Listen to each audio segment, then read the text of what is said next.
designed to be ridiculed outright, like the fajita cordon bleu and the chicken strip explosion. Those sound ridiculous. I know, but so far this has been so successful that Applebee's is actually prepping a second series of ads aimed at customers who enjoy making fun of annoying young people who do things ironically. This is the Onion News Network.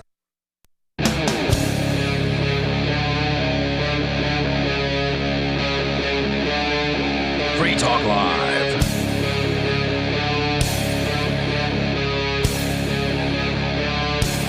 It's Free Talk Live. You're welcome to join us here. If you want, the number is 603-283-6160. That's 603-283-6160. And with you in the studio tonight, it's Ian. And Chris. We are expecting nobody. Not sure if you got lost in the snowbanks or something like that. It has been snowing here, but hasn't been so bad. Unlike people in Texas who are in a seriously bad way right now. A lot of people in Texas don't even have running water. They definitely don't have power in a lot of the state. All right, I have to ask. I am kind of conscious of this, but is this whole situation, is this actually, like, is it government or is it something else going on that I'm unaware of? Because I'm just assuming government. Well, it's snow falling in areas where it normally doesn't fall, and in those areas, people they don't know what to do. Yeah, they don't know how to handle it.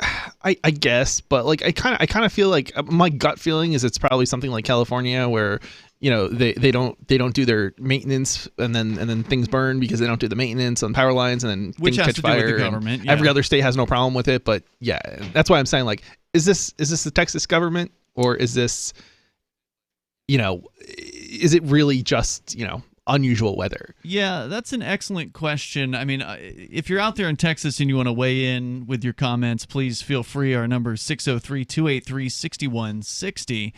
There was somebody the other day that was blaming quote unquote deregulation for the problems in Texas. When I think it was buddy, who pointed out. And welcome. Hang on one sec. Now your mic's on. Go ahead. I thought he was blaming that for a problem in California. Well, that was a caller. Okay. But there was somebody online blaming deregulation. So what kind of issues are cropping up? Are pipes freezing? Or pipes are freezing. That's the main thing? Or is there other things? There's no power, though, either, right? I think according to Singularity in our chat room over at chat.freetalklive.com, they're saying that the power stations, they're not fit for cold weather. So, like, they just don't. The whole thing sounds like something that probably started prior to privatization. So, I don't know. Seems like maybe some of the issues may be government. Well, yeah. I mean, without having a close look at it, it's almost guaranteed that some of the issues are government, even under so-called deregulation. And, you know, the reason you say so-called is because usually what they do is they just change the regulations, and then they call it deregulation, and they make it sound like they've California. Like, wiped out. I mean, look at what California did with their electricity. They put a cap on what they could charge, so they couldn't bring enough money to just do maintenance of you know, the stuff that the government was doing prior. Now, to be fair, the power company there, the monopoly power companies they have in California, and we have looked at California. I'm sure they're terrible too for other reasons, but you know, if the power company is limited in terms of how much they can charge, and it doesn't cover the maintenance costs, you got to cut something. Yeah, that's true. Well, it does cover the maintenance costs, though. They're very profitable. Well, the problem is I don't think so in California. Have any competition. They have no competition, so they have no incentive to actually do the maintenance at the lowest possible best price. They will spend way more likely than it should cost to do that maintenance. And so then they complain because they don't have enough, and then they have to go to the government and they have to ask for a rate increase, and then the government has to sit on that for however many months while they wait for people to comment. You know, they have like 3 public comment sessions. Well, it was years that they weren't able to do maintenance, from what I understand, in California. Years. And we did cover the California situation in some detail here on Free Talk Live. I don't know enough about Texas to be able to really say one way or another. But we know I don't either. We know enough generally about quote unquote deregulation to know that whenever the government says they're deregulating something, you should put a big question mark out and like try to figure out what that means, because just because they say deregulation doesn't mean that the regulations are lessening in any significant way. It generally means they're handing something out to their cronies. Yeah, it could mean that some companies are seeing a lesser regulation in some ways, but they may be increasing regulations in other ways. I mean, they had quote-unquote deregulation in the radio business, and that hasn't done anything to like make it easier to buy a radio station. It hasn't done anything to increase competition in any meaningful way. And the crazy thing is, people are always like, oh, privatization will solve problems, but it depends on, what exactly is being done. And if you look at industries that were private before, but regulated, and I'll give you a great example of this. If you look at like cable television, for example, they gave monopolies to all the cities gave monopolies to the providers. Yes. And so once those companies are entrenched in the market, you can't start another company to compete with them 10 years after the monopoly, even after the monopoly expires. It'd be very hard to do that. Right. So, you still end up with government, even when it starts out private, if it's regulated like the government does it, it's often going to end up in the same, terrible situations as if government does it itself. Yes. And usually it doesn't do it itself anyway. Usually it contracts out stuff and so on. But yes, if you know anything about what's happening in Texas, feel free to join us here at 603-283-6160. There is a story from Texas, Reason.com, reporting that a rare winter storm has left millions of Texans without power, prompting many people to flock to grocery stores for emergency supplies or to hotels in search of electrified heated shelter.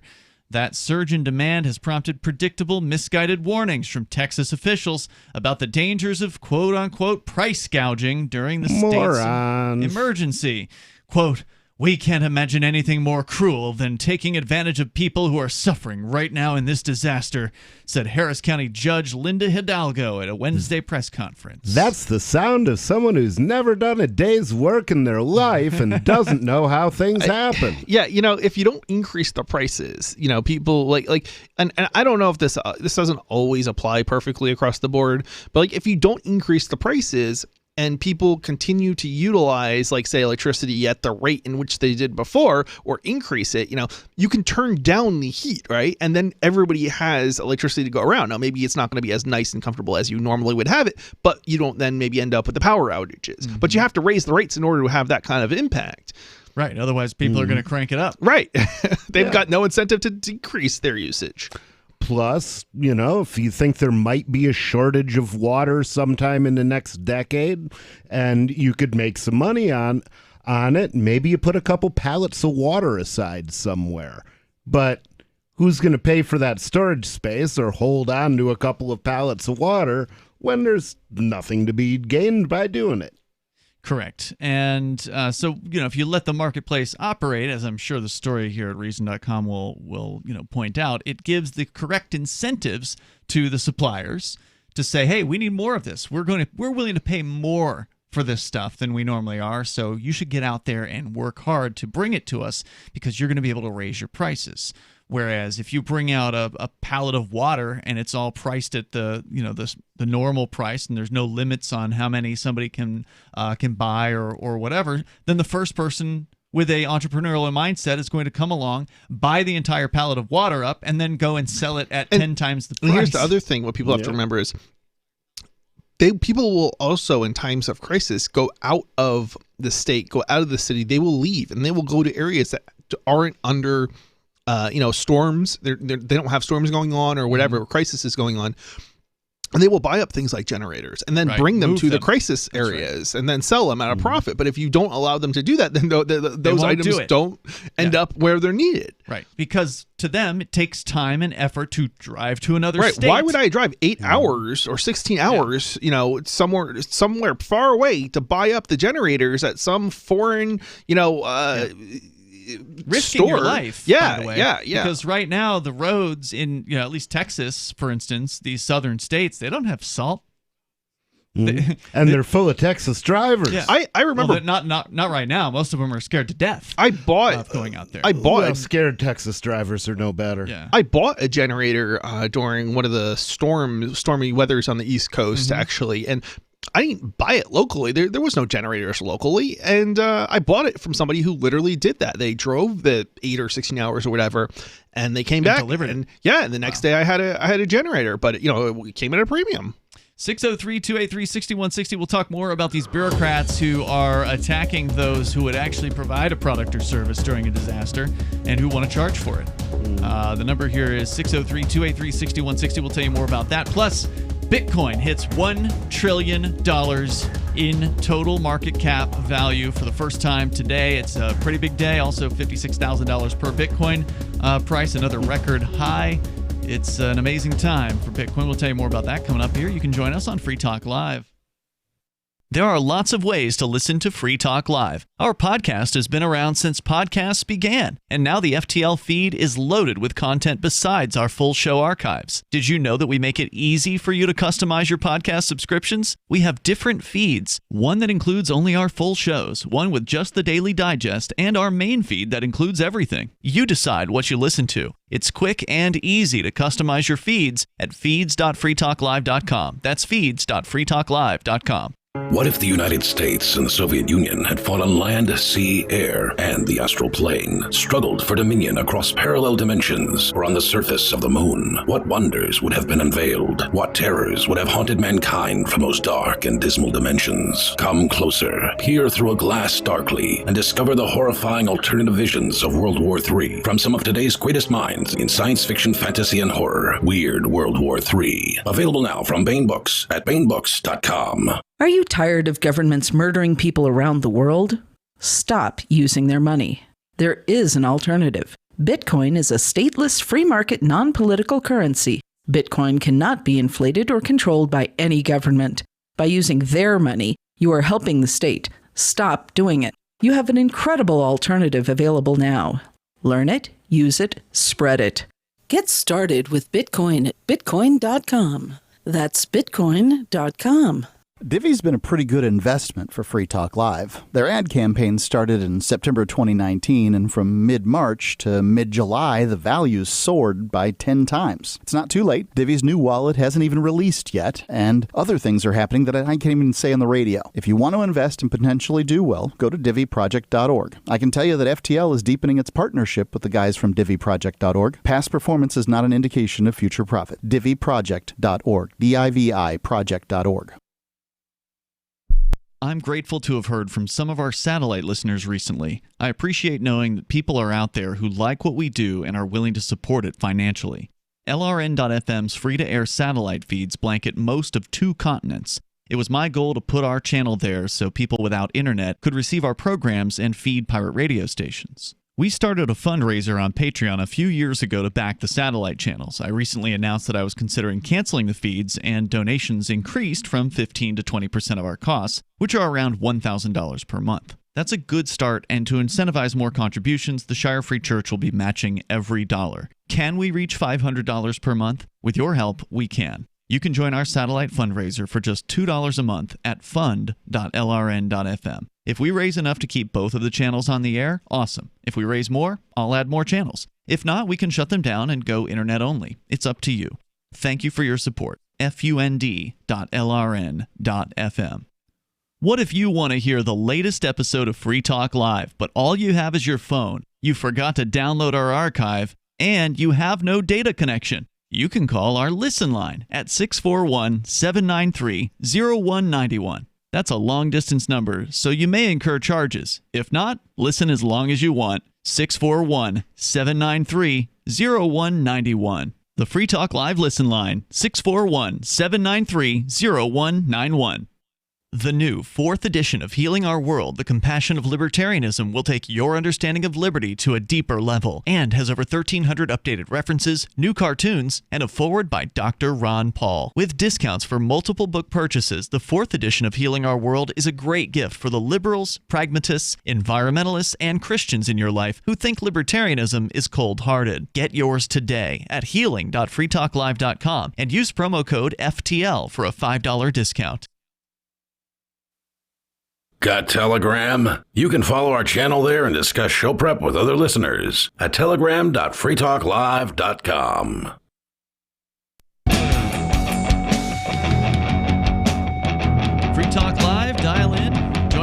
603-283-6160. You want to weigh in on what's happening down there in the South. Texas is a large number of people out of power, large number of people with no running water. And, of course, there's a huge run on the grocery stores, empty shelves. We'll talk more about so-called price gouging. It's always in the news whenever there's some sort of a disaster. And somebody tries to actually act like, oh, I don't know, somebody in the free marketplace might act and raise their prices because they have a limited inventory and they want to have the ability to get more inventory when all is said and done, then they're punished for it. They're threatened by government agencies and government gang members, and we will tell you more about that. Of course, your calls and thoughts are welcome here. Our number is 603-283-6160. And I want you to know that Bitcoin.com is where you can go to learn more about Bitcoin, Bitcoin Cash, and cryptocurrency in general. You can click Get Started at the top of the page. You think it's too late? Bitcoin's at $56,000? No, it's probably not too late. There's a good chance that the price of cryptocurrencies are going to continue to go up, especially as governments around the world are printing more and more of their so-called money, their fiat money, out and devaluing it. That just likely means you're going to see the price of Bitcoin go up. I can't make predictions about the future, but I think you just did. I think that's likely what's going to happen. It doesn't seem like it'd be unreasonable to hit 200,000. 100,000 to 200,000. 100,000 seems like it's doable in the next few weeks. Yeah, I mean, I think it's if we look at what crypto did like basically last time, where it went from 2 to 20,000. I mean, that was like a tenfold rise. So if we to say from 10 to 20,000, we're looking at somewhere between 100 and 200,000, probably. I like that prediction. Go to Bitcoin.com, learn more there. And if you're not new to crypto, you want to get the latest news headlines, go to news.bitcoin.com. It's Ian, Nobody, and Chris in the studio here. Let's go to Vernon. He's in Louisiana. Vernon, you're on Free Talk Live.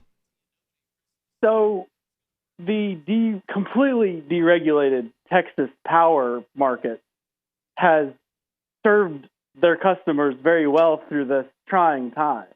And when was it completely deregulated? Completely. Really? Read about it. There are no regulations on power. No sorry? Regulations on power in Texas. No, you can go buy from whoever you want.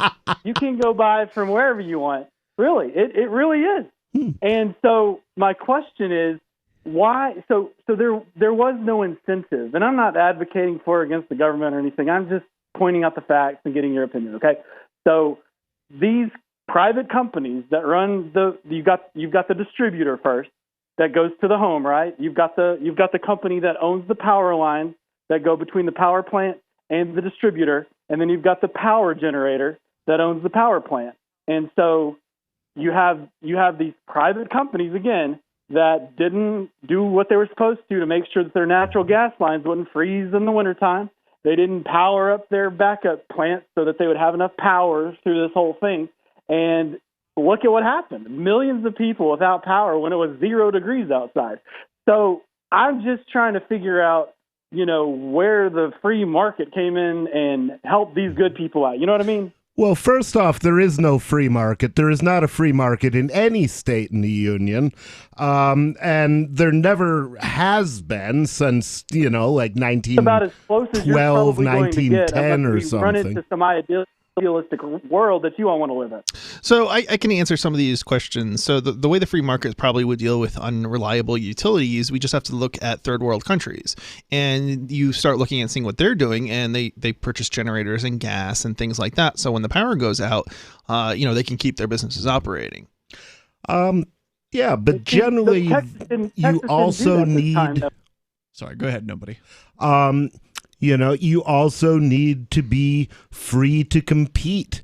And there is nowhere in America where you are free to compete in energy, because guess what? Even if the state government isn't regulating you, the federal government is. So the idea that there are no regulations on power generation in Texas is simply a lie. Oh, for sure. There's for a second. There's going to be regulations on where you can operate a power plant. There's going to be regulations on all sorts of things that are unrelated to, I'm sure they're not going to allow a power plant to be, built in the middle of a town, right? Like without asking for permission. And paying off bribes. I would So for the be rest highly of the skeptical of that. So for the rest of the questions, I'd have to say, come back and ask them when your premise is not false.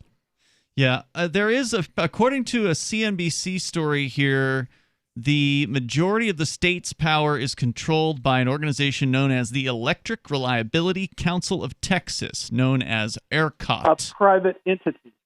Except it was created by the government. Not private. Because whenever it was first created, it was not deregulated, but they deregulated it all. So now it's completely in the that's hands not true, of Vernon. private industry. I mean, why would you say that they eliminated? You just totally undermine the word deregulated. Right. Yeah. ERCOT, according to Wikipedia, is a membership-based 501c4 nonprofit corporation governed by a board of directors and subject to oversight by the Public Utility Commission of Texas and the Texas legislature. So it's as non-government as the Postal Service. I can agree. And the Federal Reserve. I can agree with you that you do have to start somewhere. Unfortunately, it tends to start and stop with the government, and it never actually gets completed. So you end up with privatization and a single monopoly that owns everything or something along those lines.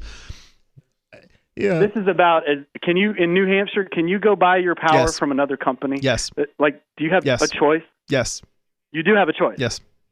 I'm not talking about go buy a generator and power your own house. I'm talking about you can going choose to another different private suppliers. company. Yeah.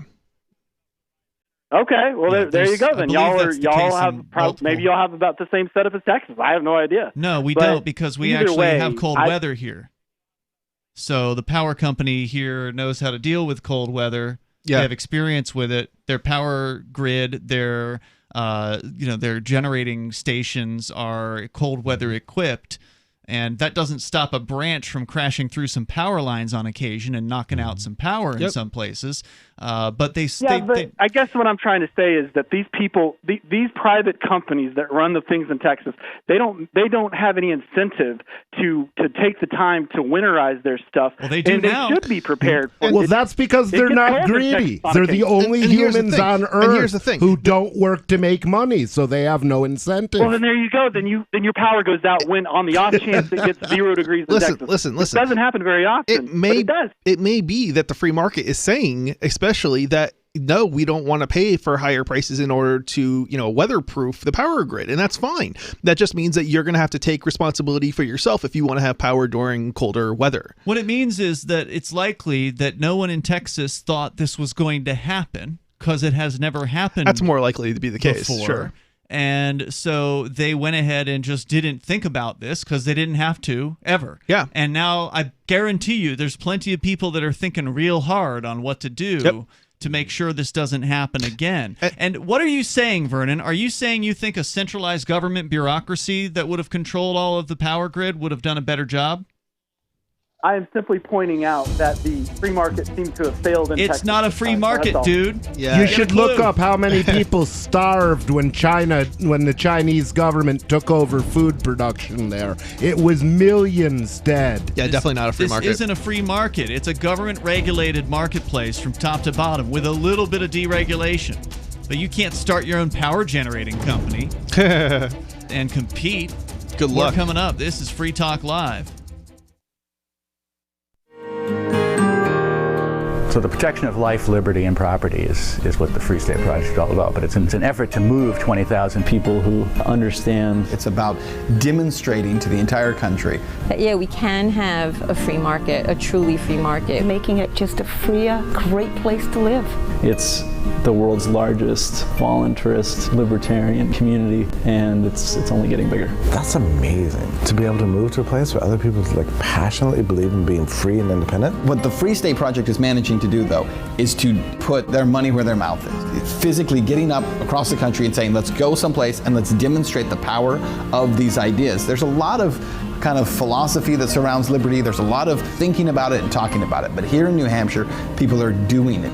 101 Reasons Liberty Lives in New Hampshire, a documentary by Free State Project Early Movers. Watch it free at 101reasonsfilm.com. 101reasonsfilm.com. The easiest thing in the world for a reader to do is to stop reading, according to the late, great Barney Kilgore, who became managing editor of the Wall Street Journal in 1941 and grew the paper's circulation from 33,000 to 1 million by the 60s. And he'd be pleased to know that his paper is one of the few that people now pay to read online. Someone else pre-internet who realized that attention is fragile? Motown Records founder Berry Gordy. In the early 60s, when his label dominated the charts, he'd bring a dozen real people into the Hitsville, USA studios and audition songs. And he'd ask, if you were down to your last dollar, would you spend it on this record or would you buy a sandwich? Today, attention span seems like an oxymoron. For tips on cutting through the clutter, hit survivalspeech.com. I'm Holland Cook. Cell 411 is a free app for Android and iOS that replaces government-controlled 911. Cell 411 allows you to preset a group of friends or private organizations to show up at any emergency. Cell 411 is a nightmare for the state because it proves their so-called services aren't needed. Cell 411 has had thousands of installs, and of course it's covered by the BIPCOT no government license. Cell 411 because your friends won't shoot you when you're in trouble. Without the government, who would build the emergency services? You and Cell 411. Get it today at getcell411.com. Tired of cancel culture? Sick of mega tech corporations holding an axe over your head? Join the LRN.FM Matrix chat server. It's self-hosted, so no one else can tell us what to do or say. Don't like the existing channels? You can make your own. You can even connect into some of our channels from other Matrix servers. It's federated. For the full LRN.FM Matrix experience, though, you should join our server via the step-by-step instructions at chat.lrn.fm. chat.lrn.fm. Free Talk Live. They believe, I think, that government can be good as long as you just elect the right people, which, of course, is nonsense. Government can never be good because it's an agency of coercive force. It doesn't matter who's running it. It doesn't matter what the goals of the organization are. As long as it's funded through coercion, as long as it's funded through threats of violence, then nothing it can do is ever moral or justified. They understand the system and they want to work inside it to change it. So, therefore, in order to have their hunger strike that they'd planned, which I thought was a great idea, they went to the government, and what they do? Ask for a permit? They asked for a permit. They asked for a permit. It was already over at that point, right?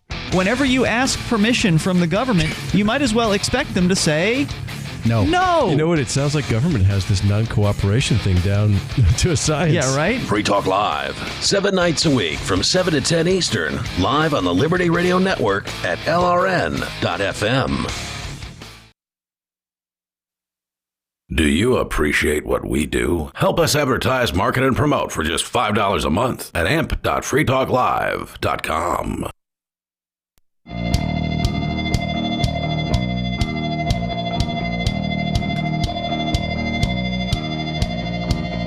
It's Free Talk Live, and you're invited if you want to join us here. The number is 603-283-6160. That's 603-283-6160. The typical mainstream mythology was on display with that last caller who believes that anytime the mainstream media utters the word deregulation about a given industry, it's a free market now. All the regulations are gone. The government's paying no attention whatsoever. So therefore, Texas was, in his mind, a free market in power generation and distribution. And it's not. Nope. And it doesn't take that much digging to find this out. Okay, I don't live in Texas. All right, I don't know a whole lot about what's going on in Texas. But a quick look on the internet reveals a little bit of the history behind this ERCOT organization, E-R-C-O-T, the ironically named Electric Reliability Council of Texas. Should have seen that one coming. Yeah. They reliably fail. Yeah. So according to the Wikipedia page, on August 21st of 1996, the Public Utilities Commission endorsed an Electric Utility Joint Task Force recommendation that the ERCOT become an ISO, which stands for Independent System Operator. This ensured that an impartial third-party organization was overseeing equitable access to the transmission system among competitive market participants. In September of 96, the change became official when the ERCOT Board of Directors initiated operations as a nonprofit ISO. The Texas legislature restructured the electric market in 1999 by unbundling the investor-owned utilities and creating retail customer choice in those areas, and assigned ERCOT 4 primary responsibilities. Here's a clue that this isn't a free market. When the legislature tells you what you have to do, okay, that's a clue. That's your first indicator that you're not in a free market, is when the legislator comes to your organization that only exists because of the legislature and due to the legislature, and then they further tell you that you have to do system reliability, planning and operations, open access to transmission, retail switching process for customer choice, and wholesale market settlement for electricity production and delivery. So it's just another government fail. Yeah, it's just another centrally managed system that they call deregulated. And they call it that because it does have some level of choice. There is the ability for you to make a choice of who your power supplier is, just like here in New Hampshire. It's more of a perception of choice because you're not actually getting the power from the company that you're paying. So, well, I don't know how all that works. Like here in New Hampshire, there are different power, quote, suppliers. Yeah. But the delivery method, the lines on which the power is delivered, is the same company. Yeah, so as I understand it, the way the whole system works is you basically get to pick the company, but what actually ends up being, like, let's say I want to go with a clean, supplier of electricity. Mm-hmm. I may not get that clean supply of electricity. I'm going to get whatever is the most efficient for my location. So if there's a dirty power plant, around the corner, that's where my electricity is still coming from. Even though I'm paying, another company that does clean power generation. Yeah, I don't know how that all shakes out. Like, how does that work? If you're getting the power from the plant around the corner. It's just like pulling the wool over our eyes is basically what it comes down to. It's a scam. Yeah, it really is. So going on here, they talk more about the PUC, the Public Utilities Commission, that's the government, ordered ERCOT, which is, quote, not the government, to begin developing a nodal wholesale market design in September of 2003 with the goal of improving market and operating efficiencies. The order was approved in 2006, and the nodal market went live in 2010. So it literally took them most of an entire decade to develop this, whatever the hell a nodal wholesale market design is. It took them 70 years from the idea to the final market going live. The market features real-time generation dispatch by ERCOT, locational marginal prices for generation at more than 8,000 nodes, a day-ahead energy and ancillary services co-optimized market, day-ahead and hourly reliability, unit commitment, and congestion revenue rights. I have no idea what any of that stuff is. But it's very clever. How's that working out for them being clever? Well, yeah, there's no liability for them for screwing this up, right? Like, I mean, people are freezing to death out there in Texas. We had a guy call in earlier this week saying that it was in the 20s in his apartment complex. Yikes. Inside his apartment complex for some number of days. You say you can't even get like an electric heater because the power is no power. Out. Yeah. And that's all they have is electric heaters. You can't like how are you going to do a generator, because the generator is going to have to go outside, and if you're in an apartment, that's not even feasible. Maybe the building could have a generator though. In related news, according to oilprice.com, the Texas freeze has raised the cost of charging a Tesla to $900. Yikes. The electricity shortage in Texas amid the cold snap has sent spot electricity prices soaring. So much the surge in power prices equals a cost of $900 for charging a Tesla car. The typical full charge on a Tesla was usually costing you around $18 using your at-home charger. I mean, that's not bad compared to, a tank of gas or whatever, right? Yeah, well, you said like $18 compared to $800 now? Well, so yeah, it's gone up quite a bit. $900? Yeah. That's a substantial rise. So the $18 estimate is based on an average price of 14 cents per kilowatt hour of power. However, the extreme winter weather has sent Texas spot electricity prices soaring as the wind turbines froze in the ice storms and reduced the wind power generating capacity by half in the Lone Star State. Spot electricity prices at the West Hub have soared above the grid's $9,000 per megawatt hour cap compared to a normal price of $25 per megawatt hour. So going from 20. They have a Green New Deal down there? Yeah, the New Deal is $9,000 per hour. Wow. Per megawatt hour. The Electric Reliability Council of Texas, ERCOT, called on Monday for rotating outages across the state as extreme winter weather forced wind power generating units offline while electricity demand set a new winter peak record. At the same time, freezing cold and ice storms cut off almost half of the wind power capacity in Texas. Quote, we are dealing with higher than normal generation outages due to frozen wind turbines and limited natural gas supplies available to generating units. In Texas, wind power generation overtook coal-fired power generation in 2020 for the first time ever, with wind power now accounting for 25% of the Texas electricity generation. Isn't Texas one of the states that has like actual capacity as far as gas and such? Well, natural gas-fired power generation is the leading source of electricity in Texas, with more than 45% of the power share. So they're leading the U.S. for wind power installations, but the wind power turbines are frozen. So, kind of makes you wonder, because New Hampshire has some wind turbines now too, but presumably they are weatherized or winterized or whatever. Yeah, the whole thing seems a little suspect to me because, wind turbines go in all over the world, and it seems odd that they would have one type of them that's like designed to freeze and deployed only to Texas. Very strange.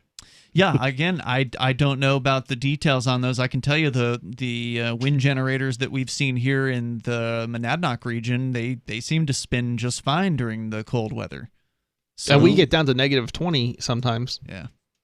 Anyway, that's what's going on there. So apparently you're going to be paying quite a bit of money to charge your Tesla, and that would be a real shock to the system, because do you find that out after the fact?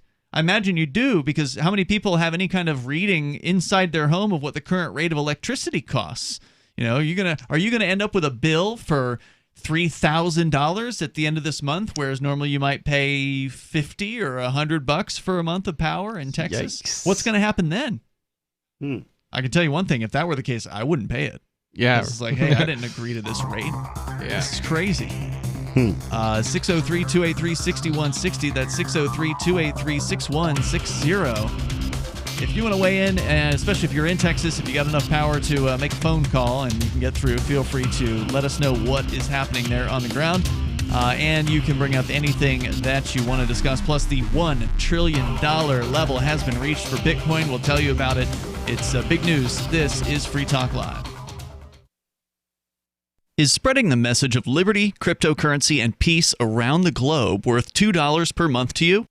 As you may already know, in addition to our internet feed, LRN.FM broadcasts on free-to-air satellite across North and Central America, as well as Sub-Saharan Africa. And we've been available on satellite for free 24/7 since 2010. The LRN.FM free-to-air satellite signal is reaching some of the most oppressive regimes in the world, and there's no doubt our ideas are making an impact. You can learn more about the channel's impact by watching the 3-minute video at fund.lrn.fm. If you'd like to help free minds globally with our ideas of liberty, cryptocurrency, and peace, you can donate as little as $2 per month via fund.lrn.fm. You can help us continue and expand our satellite broadcast to multiple continents. Visit fund.lrn.fm today, and thank you for your help. Don't forget to share the link on social media. That's fund.lrn.fm.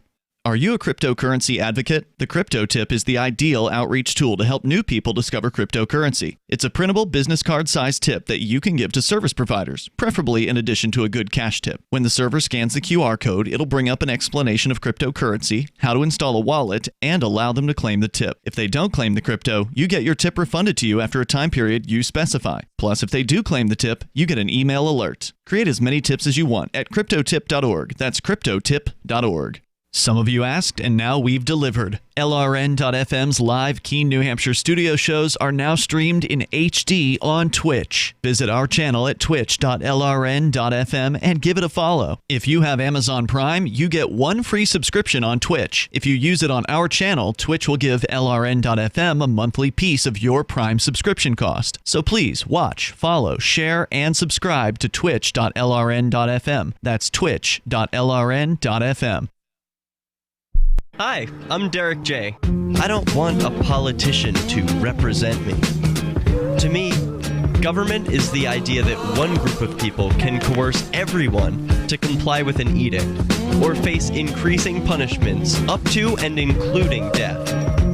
Despite perhaps the most noble of intentions, the best government services are a far cry from what could be provided for by voluntary interactions. Besides, the people who call themselves the government wage wars and put peaceful people in jail for crimes involving no victims. If Starbucks used some of its money to drop bombs, I wouldn't shop there. So why would I support the American empire? The empire does not require my consent. Derek J's Victimless Crime Spree. Watch it for free and order the Director's Cut DVD at victimlesscrimespree.com. That's victimlesscrimespree.com. So you've heard all 3 hours of the latest episode of Free Talk Live, and you're still hungry for liberty-oriented audio content? Did you know that we have another 24/7 audio stream at LRN.FM? The Liberty Radio Network airs the latest episodes of some of the best liberty-oriented podcasts on the internet around the clock. In addition to recorded content, you'll also hear live shows like Free Talk Live, originating from our Keene, New Hampshire studio. So listen anytime at LRN.FM. That's LRN.FM. Look, I'm sorry, but you're in for a world of pain if you use Koinomi. The reason is their wallet doesn't support payments. The solution is simple. Let them hear your voice. Message Koinomi on Twitter, it takes 5 seconds, and tell them AnyPay sent you, because they're on the fence right now, and your voice will prove that people care about using Bitcoin for payments. Go tweet at Koinomi now. Or even better, leave a review in the App Store. They really pay attention there. Thanks. Our Matrix server is about as free as internet chat can be. Join the existing rooms or create your own at chat.freetalklive.com.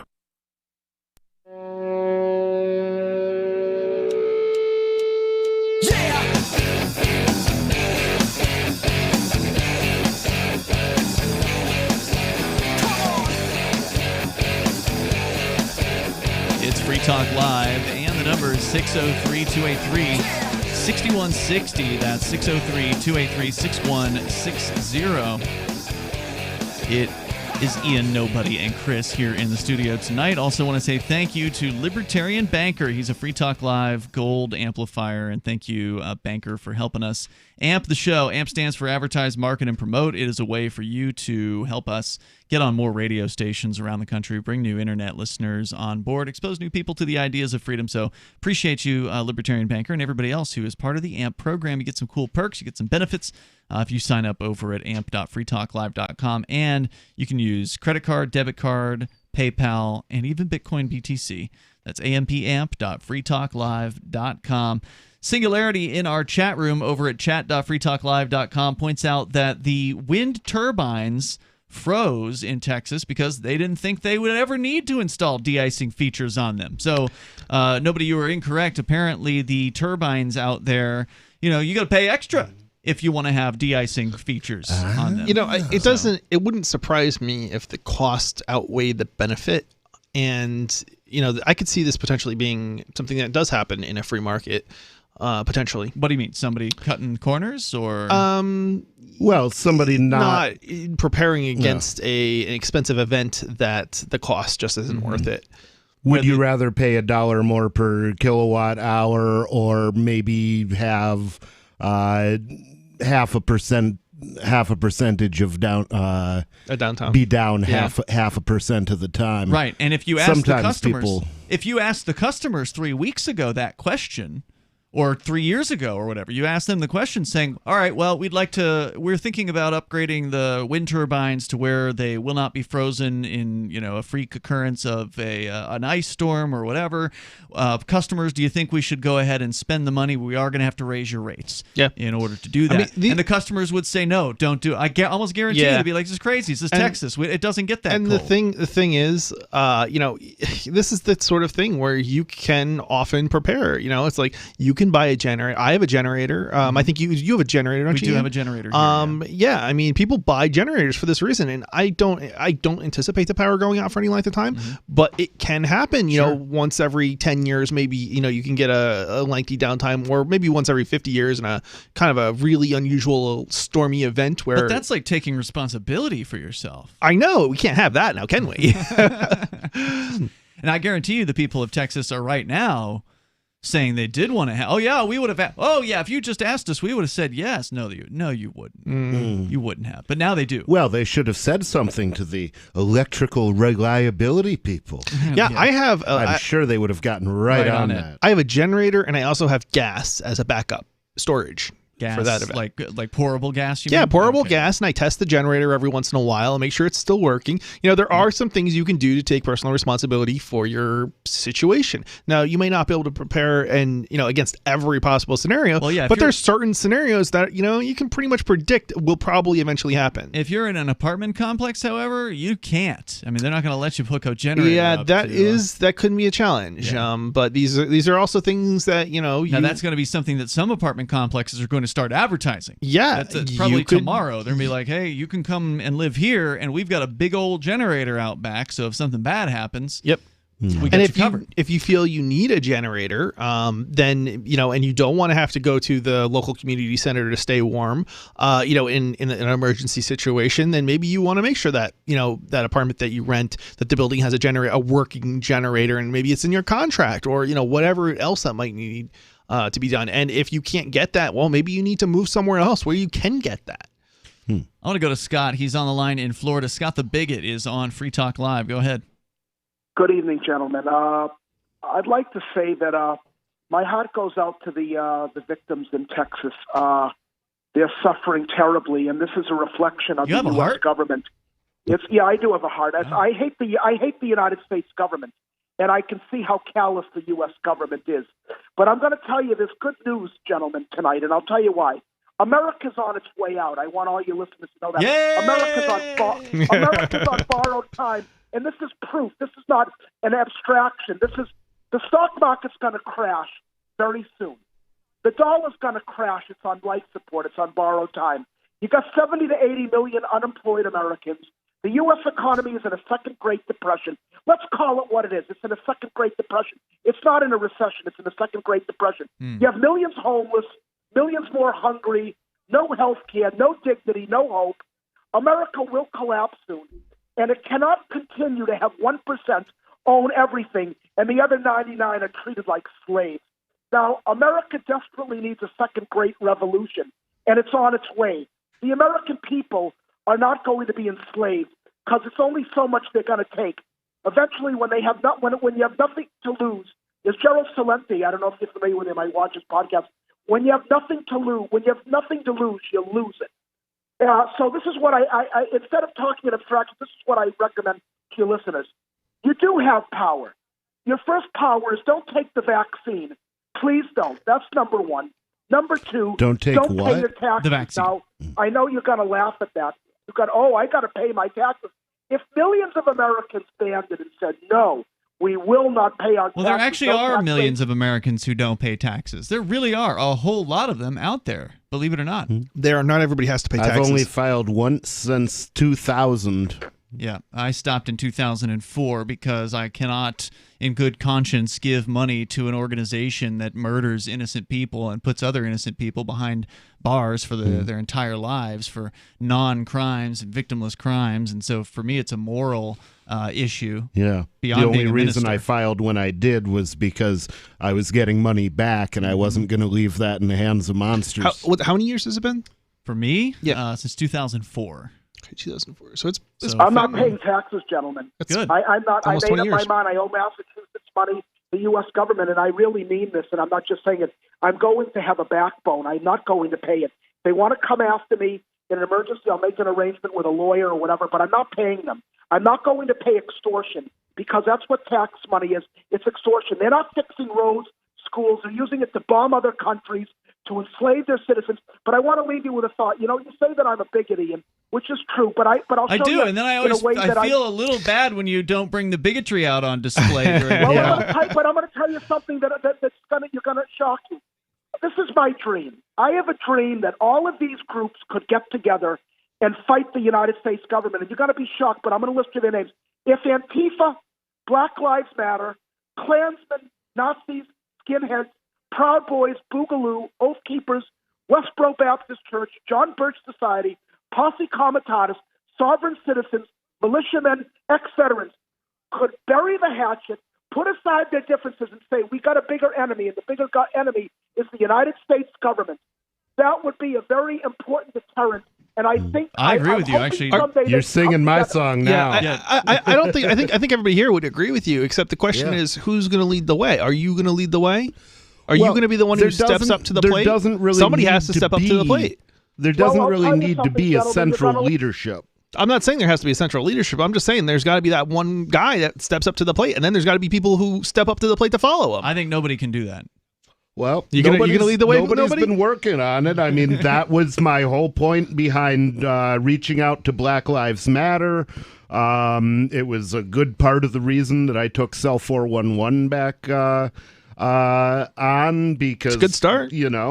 And it's one of the reasons that I've been working to get gun churches established in other places. Yeah, and you have been saying on the air and off the air, nobody, that these groups should get together. So, Aaron, at the very least, whether they want to get together or not, but at the very least, focus their efforts on the real problem, which is the state, which is the government. Yeah, and that's the thing, is you don't really have to get together afterwards. Just have to agree on time and place. There are certainly black folks in America that will never trust a predominantly white government.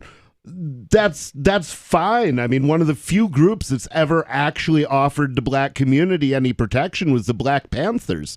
So, enlist them to do your law enforcement. Scott, thanks for the call tonight. I do appreciate hearing from you. At least in that case, it was actually a pretty good call. Yeah, he's. I don't know. I think we've been a good influence on him so far. I think our boy is growing up. I hope so. And that would be good. And it is just a messaging, that needs to get out there. It doesn't mean that these people have to sit down and break bread together, although that would be nice. It doesn't mean that. It just means that they need to wake up and stop blaming these other groups of victims. Everybody here is being victimized by the state. Yep. They are the ones who are threatening us. They're the ones who are putting our brothers and sisters into prison cells, and they're the enemy.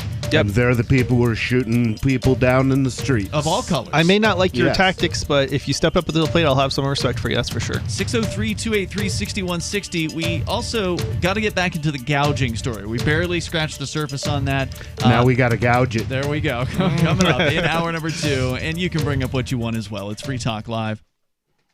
Want to accept Bitcoin at your online store? There's a good chance you already have what you need: a WordPress using WooCommerce and a Bitcoin address. Now all you need to start taking Bitcoin payments on your website is the AnyPay app on your Android or iPhone. Just paste your Bitcoin address into AnyPay, then connect it to your website with our one-click plugin for WordPress. Now your website takes Bitcoin, start to finish, in 15 minutes or less with no complicated steps. Download AnyPay from the App Store today. If you want to know the latest about Free Talk Live before we go on the air, all you need to decide is how you want it delivered. It's your choice. Visit news.freetalklive.com to receive our usually weekly news updates by email. Plus, we have a Twitter account at twitter.freetalklive.com, and you can follow us on the decentralized Mastodon platform at toot.freetalklive.com. So please follow us at toot.freetalklive.com and sign up for our emails at news.freetalklive.com.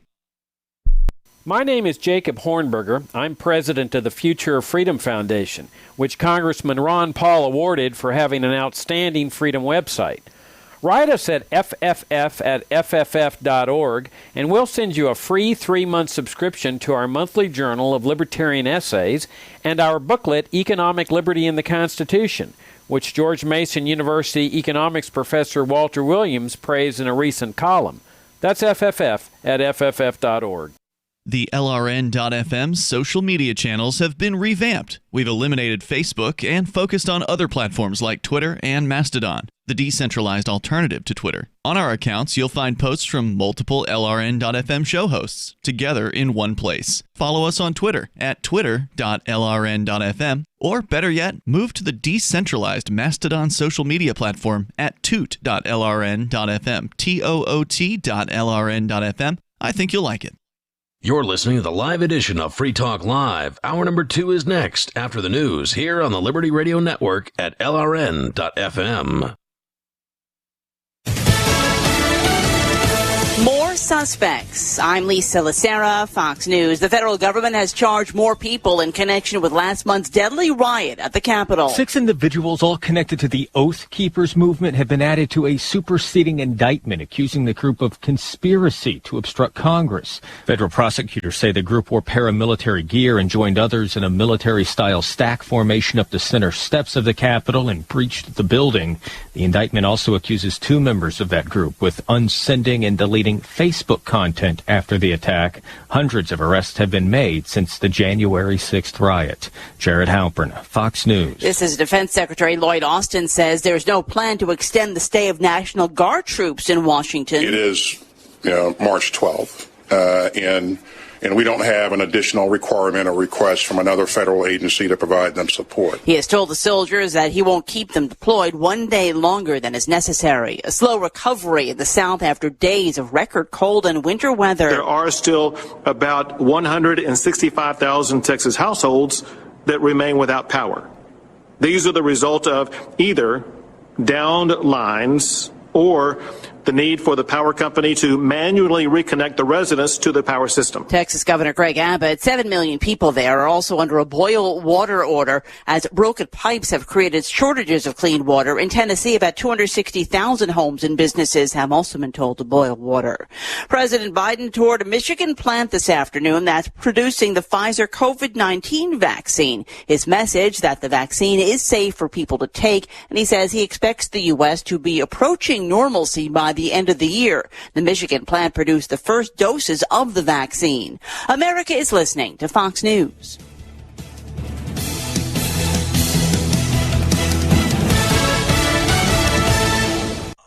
When running a business, HR issues can kill you. Wrongful termination suits, minimum wage requirements, labor regulations. I'm Alan Jones, founder and CEO of Bambi. I created Bambi specifically for small business. Get a dedicated HR manager, craft HR policy, and maintain compliance for $99 a month, seriously. Month to month, no hidden fees, cancel anytime. Go to Bambi.com/money to schedule your free HR audit. That's BAM to the BEE.com/money.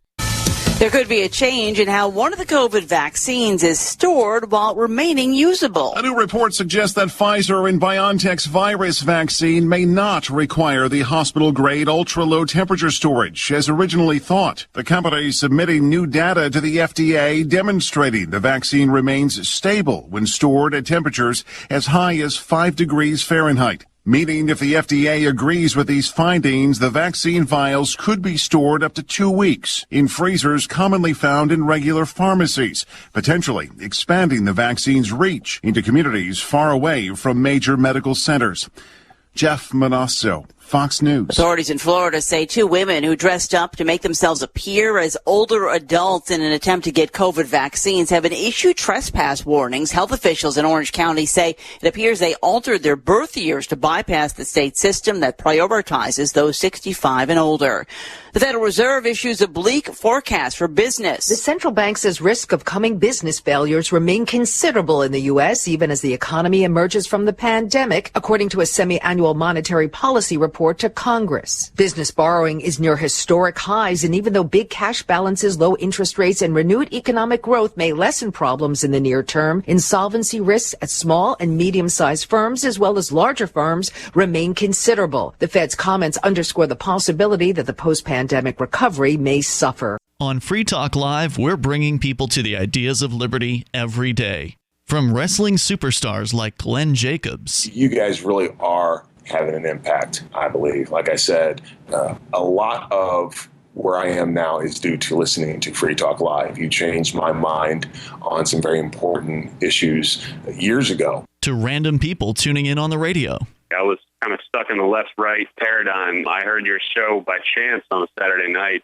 From there, I went on, joined the Free State Project, and become an amplifier. So, I mean, that's really the reason why I amp is because I know that if it wasn't for you guys being on as many stations as you are, I never would have found the ideas of liberty. Your amp will directly change more lives by getting Free Talk Live in front of people looking for talk radio online and on the air.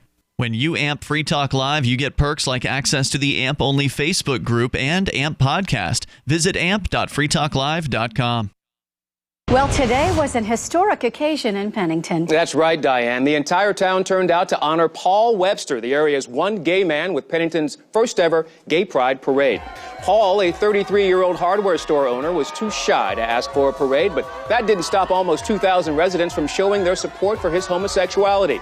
Mayor Sue Hallinan organized the parade and even chipped in some of her own money to pay for decorations. Well, I was channel surfing one day and I came across a program about the Gay Pride. Next time I went to the hardware store, I said, Paul, we're going to throw you a parade. And he just said, oh, please don't do that. I don't want that. I beg you. He just didn't want us to go to the trouble. He doesn't want to ride on the penis float. He gets motion sickness, so we're going to have him hold the reins instead. And Penningtonians have already decided on a fairy tale theme for next year's parade. Oh, that'll be great. And if Paul has a boyfriend, they can both be dressed up as kings. Terrific idea. This is the Onion News Network.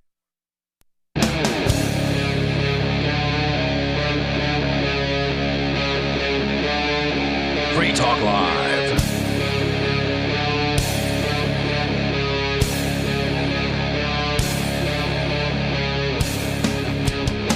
It's Free Talk Live, kicking off the second hour here. We got time if you want to join us at 603-283-6160. That's 603-283-6160. In the studio with you tonight, you've got Ian.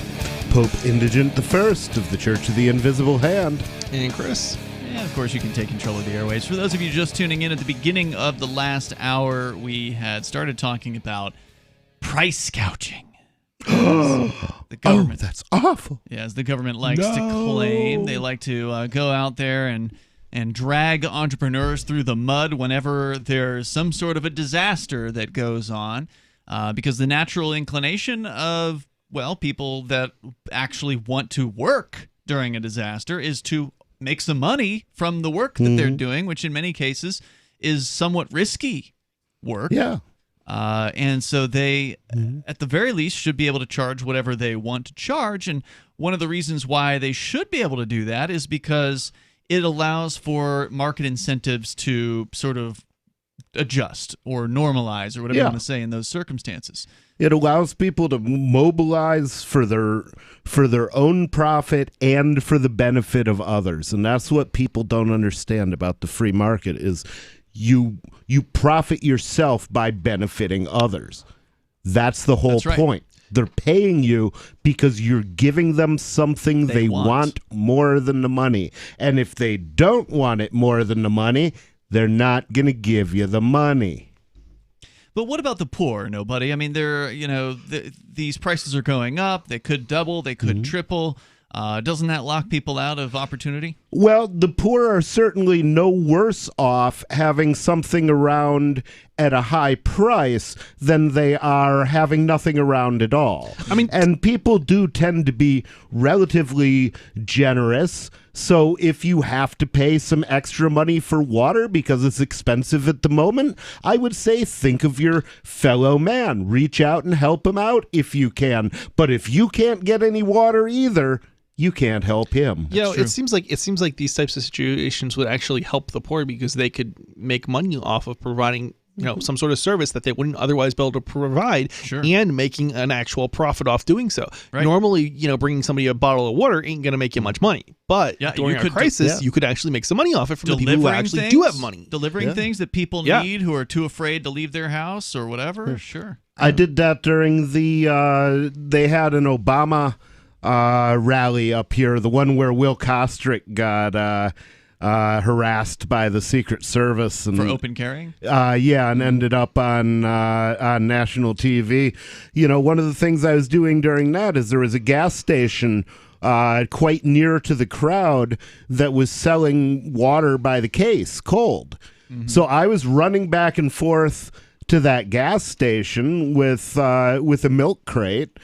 And I was filling it up with water at the gas station at like 25 cents a piece. And then I was running the water out to people and selling it an 800% profit at $2 a piece. And, nobody was complaining because, nobody wasn't complaining. There were no complaints because they didn't want to walk back to the gas station. They were into what they were doing. You saved them the time, you saved them the hassle, and you brought them refreshment. I mean, exactly. And how that becomes incomprehensible when there's an emergency, when you most need things. I mean, that's when you call up and you say, look, I really need this. I will trade you more than I normally would for it. So I'm going to go to the story here from Reason.com. They're talking about Texas, specifically in this case, San Antonio Mayor Ron Nirenberg and Bexar County. I think I was told it's pronounced Bexar County, Bexar. Is that right? Bexar County? Yes, okay.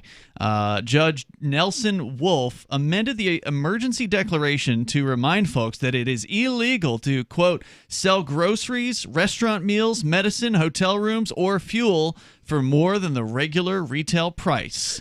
Another moron politician brought to you by the America's joke of a political system. The day before, the Texas Attorney General's office tweeted information about its own consumer protection hotline where people can report price gouging to state authorities. Wow, because if I hadn't paid $8 for that bottle of water, I could have gotten a bottle of water and a pack of cigarettes. Representative but I didn't need the cigarettes. Joaquin really. Castro, a Democrat from Texas, got in on the action as well in a tweet that inadvertently made the case for the gougers. Here's what he wrote on his Twitter, at Joaquin Castro TX. Quote, we need resources to get essential food and medical supplies to people who can't get to a warming center or relative's house. We're headed for another deep freeze in San Antonio tonight and tomorrow, starting another potentially lethal cycle. Meanwhile, potential price gouging by energy suppliers, hotels, and other businesses is occurring through the state because of scarcity. No price gouging at HEB, but here's just one shelf from earlier today, which he shows a photo, and it's completely empty. So the point being, he's saying, HEB, which is a grocer there in Texas, they're not price gouging, and look, they're completely sold out. They don't have anything. Of course. They have no incentive to restock in a more timely fashion than they otherwise would have. Right.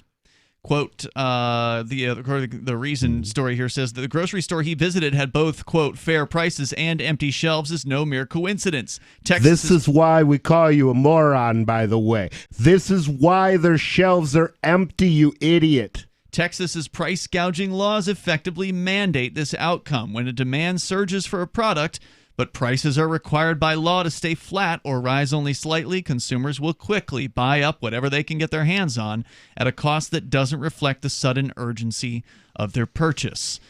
And then, by the way, some of those consumers will go and flip that product. Because of course they will. They can see the opportunity, and they're not as regulated. They're willing to take the risk. Most people aren't that dumb. Yeah. Meanwhile, the higher prices that would incentivize market actors to expand the supply of suddenly scarce goods are cut out of the equation, ensuring that shortages will continue as long as emergency levels of demand remain.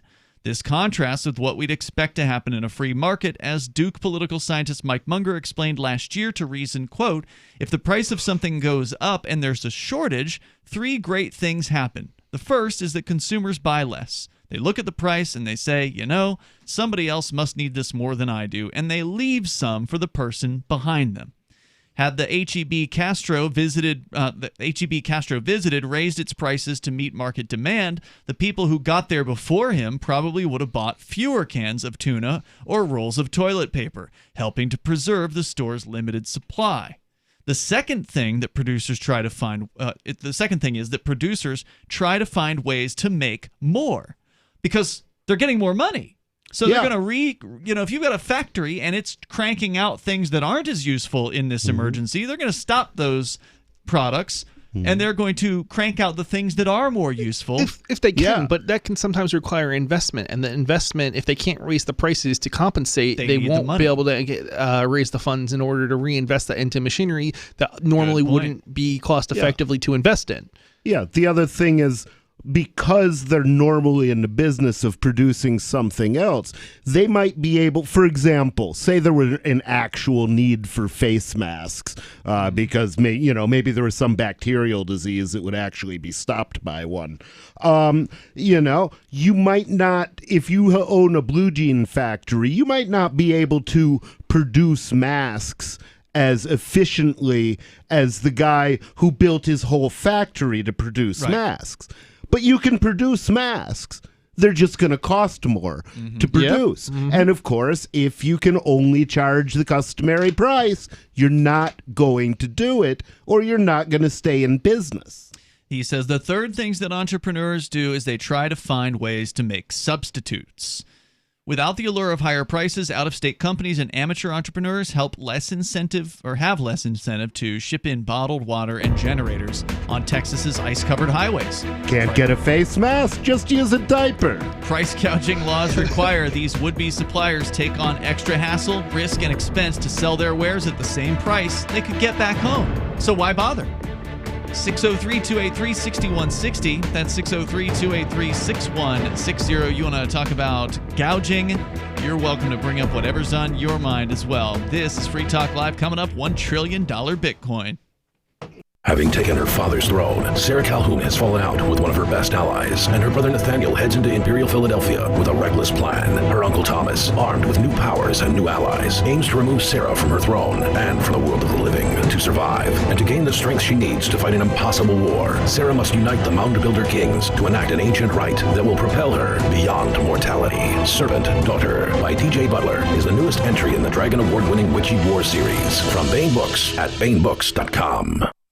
Are you tired of governments murdering people around the world? Stop using their money. There is an alternative. Bitcoin is a stateless, free market, non-political currency. Bitcoin cannot be inflated or controlled by any government. By using their money, you are helping the state. Stop doing it. You have an incredible alternative available now. Learn it, use it, spread it. Get started with Bitcoin at Bitcoin.com. That's Bitcoin.com.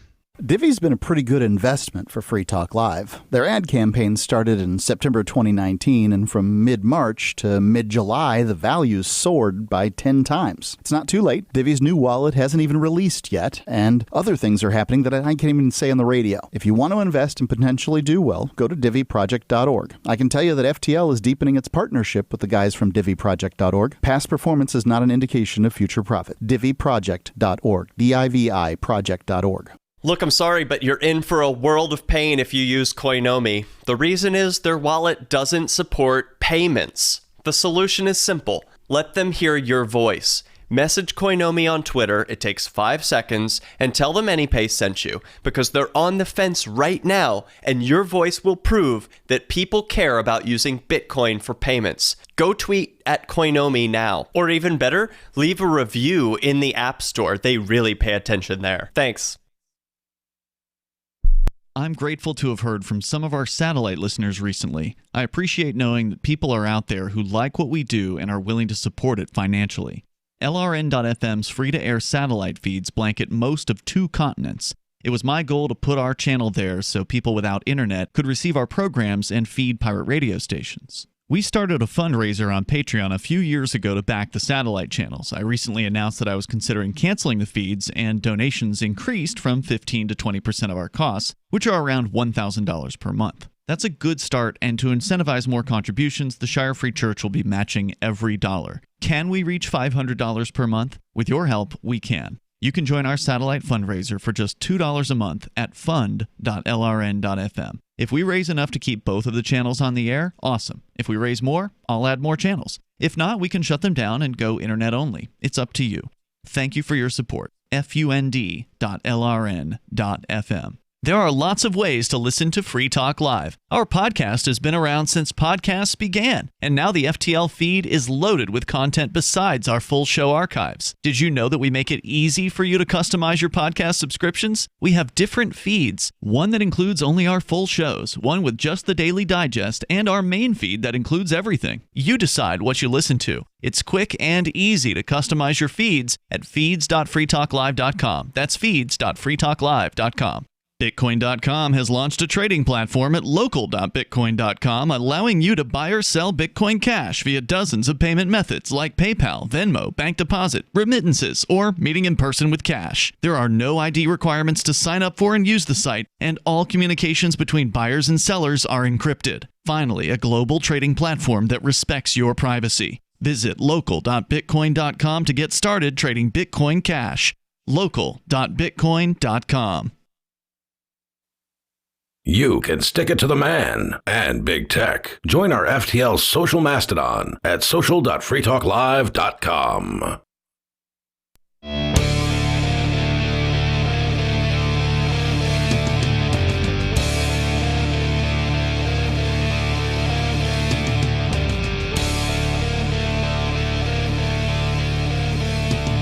This is Free Talk Live, and you can join us here. 603-283-6160 is our number.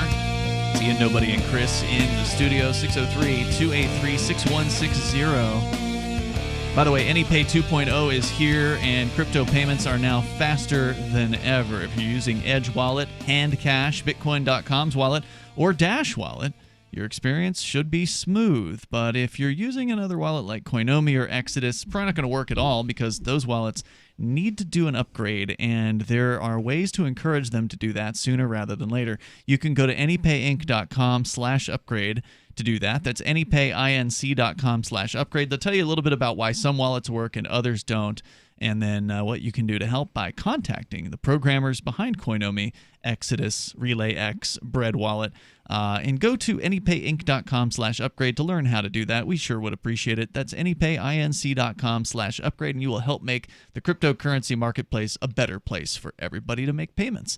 We go to your calls, and we'll talk about crypto coming up here with Bitcoin hitting $1 trillion. Not per Bitcoin. Whoa. Not per Bitcoin. I am wealthy. I am one wealthy man. I never thought I'd be a trillionaire. But the Bitcoin total market cap surpassed $1 trillion today, and we'll tell you about that on the way. But first, Dave Ridley. That's kind of a deceptive number, though. Well, we'll get into it. You can tell me why you say that. But first, Dave Ridley. Market cap in general. Let's go to Ridley first here. Dave Ridley from RidleyReport.com. You're on Free Talk Live. Yeah. Well, they say imitation is the sincerest form of flattery, and now a group is imitating the Free State Project in New Hampshire. They're doing it in New Hampshire? A group in New Hampshire is imitating the Free State Project. Okay. What group? Is it a competitor to the Free State Project, or is it like actually like they're trying to act like they are the Free State Project? What group will tell us that? I think it's. I think I may have the URL. It's possible I may have the URL wrong. I think it's nhredcarpet.com. And what they're doing is trying to recruit conservatives to move to New Hampshire. Oh, that's not the Free State Project at all. Yeah, very different. This very is bad. different. This is bad news. No, I think it's good news because if you look at their website, all 6 of the issues that they bring up are liberty issues. They didn't bring up regulating drugs or stopping illegal immigrants or anything like that. All their issues were liberty issues, so that's a good sign. I mean, the thing is, the plus side to this is the chances are of them succeeding is very, very unlikely. There's been so many migration projects over the years that people have tried to start, and how many can you name that have actually been successful? I can name one, and that's the Free State Project. Well, So the bottom line, though, is, I think it would be a net benefit to us just by getting more gun owners here, getting more militant gun owners here. We don't have to agree with the people who are fighting on our side. We just have to agree to let each other exist after and live in our own way after the thing is over. That's why I push motley anarchism. The world is not going to be all ANCAP or all ANCOM. It's not going to be all anything. Yeah, it's going to be a world of a lot of contrasts, and good for it. The problem, I think, here is that you don't have libertarians. They don't agree with the left or the right. They agree with a little bit of people on the left and a little bit of people on the right. And so if you try to bring one side or the other to the table, it's not necessarily going to give us anything different than what we've already got to a great degree. Well, maybe we should start a program to bring liberal gun owners to New Hampshire, and then we'll have all our bases covered. Well, there's definitely whether you're liberal or conservative, I can certainly work with you on whatever the issues are that we agree on. Oh, yeah, There's right. No doubt Absolutely. about that. Don't doubt about it. But just because they're not putting, we're anti-abortion on the front page of their website doesn't mean that they're not anti-abortion or that they don't want to shove their religion down my throat. They can be anti-abortion, though. You don't have to live in the same jurisdiction as them. They're moving to New Hampshire when it's over. Well, we're planning on doing a lot of breaking up, though. We're working to secede from the Union. Right. It's quite likely city-states that when we've seceded from the Union, maybe each county in New Hampshire will turn out to be a completely different political jurisdiction, because frankly, that's a more realistic scenario for, I think, for governance than to do it on the state level. I might have to make a move here then, because this is going to be the left territory. It probably will. We'll probably end up in Grafton or something, but who cares? Ridley, where did you find out about this group, this NH Red Carpet? I think I just saw it on Facebook somewhere, just on my feed. I don't remember where the feed came from. So, what do you think about it, Ridley? I mean, one think thing this is good? One thing to keep in. I'm sorry, what? You think this is a good thing? Mostly. One thing to keep in mind is, conservatives will generally vote for Republicans, and there was an organization called LiveFreeOrDie.org, and there's also the New Hampshire Liberty Alliance that have repeatedly rated all the state reps. The Liberty Alliance has done it more often. When they rate them on their voting records, how libertarian their votes are, the Republicans do dramatically better than the Democrats in New Hampshire. So if they just come here and they don't do anything else but vote for Republicans, we actually get more liberty out of that. That is true, but I would point out that that particular organization, as a matter of policy, avoids rating people on sexual freedom. And they just don't open that can of worms. Yeah. So, in some of those areas, I think that's deceptive. But like I say, in practice, I don't think any one faction will end up in control of the whole state. Well, LFOD.org, I think, did they had different metrics for rating, but it's still basically libertarian. And they came to the same conclusion. The Republicans were voting pro-liberty on issues dramatically more than Democrats in New Hampshire, like it or launch it. Well, one thing's for sure: a lot of the free staters, the libertarians that have moved here, are running for political office under the Republican banner. Yeah, and for so sure. I think you're right on the analysis, Ridley. If these people just move here and vote Republican, they will unwittingly vote for a bunch of libertarians across the state. So that much is true. Even as despicable as the Republican Party is, it's a little bit less despicable here because of the libertarian influence. And, these may well be some of the least bad conservatives out there that would move to the live free or die state for, and do this. And there is something else I think to be said here. I think there's a bit more overlap, I think, between the Republicans and the Libertarians in New Hampshire, and I think some of that might be because the Republicans in New Hampshire aren't quite as Republican as in some maybe like southern states and some other parts of the country, and also because they're kind of against what the other side is doing, and so they're more apt to join with us on certain freedom issues. Dave, thanks for the call tonight. I appreciate hearing from you. So the number here is 603-283-6160. You can join us here. And this is a new group, by the way. This was just formed. Their website was just registered in November. So it's not like they've even had the ball rolling for very long on this. There's also the Live Free or Die Project. And that's your thing, right? That's my thing. All right, there's more coming up here. You can join us. This is Free Talk Live. The Free State Project has reached its goal of 20,000 liberty lovers who've pledged to move to New Hampshire and get active to achieve liberty in our lifetime. Perhaps you're trying to figure out what part of New Hampshire should be your destination. If so, consider Keene. You'll find more than 150 reasons to move to Keene at move.freekeene.com. Keene is famous for its historic, publicity-generating activism, as well as being the liberty media capital of the world. It's home to freekeene.com, New Hampshire's destination for liberty activism, news, and opinion. For years, we've been compiling over 150 reasons to move to Keene at move.freekeene.com, where you'll learn about some of what's happening here and what makes Keene a great place to live. If you love liberty, you'll probably enjoy anywhere you end up in the Shire. But do your due diligence first. Please visit move.freekeene.com for the full list of over 150 reasons to move to Keene. That's move.freekeene.com. This is Michael Dean from the Freedom Fiends. I've run websites since 1996 and have used over a dozen web hosts in that time. AgristHosting.com is the only one that hasn't broken my heart. Agrist Hosting's uptime and service is stellar, and their DDoS mitigation is the best I've seen. That's important because if you tell the truth in this world, you'll ruffle feathers. And some people will try dirty tricks to silence your voice. No matter what the haters hit us with, Agrist Hosting keeps our websites online. If you have a mission-critical commercial presence or a world-changing activism site, you cannot tolerate any skullduggery.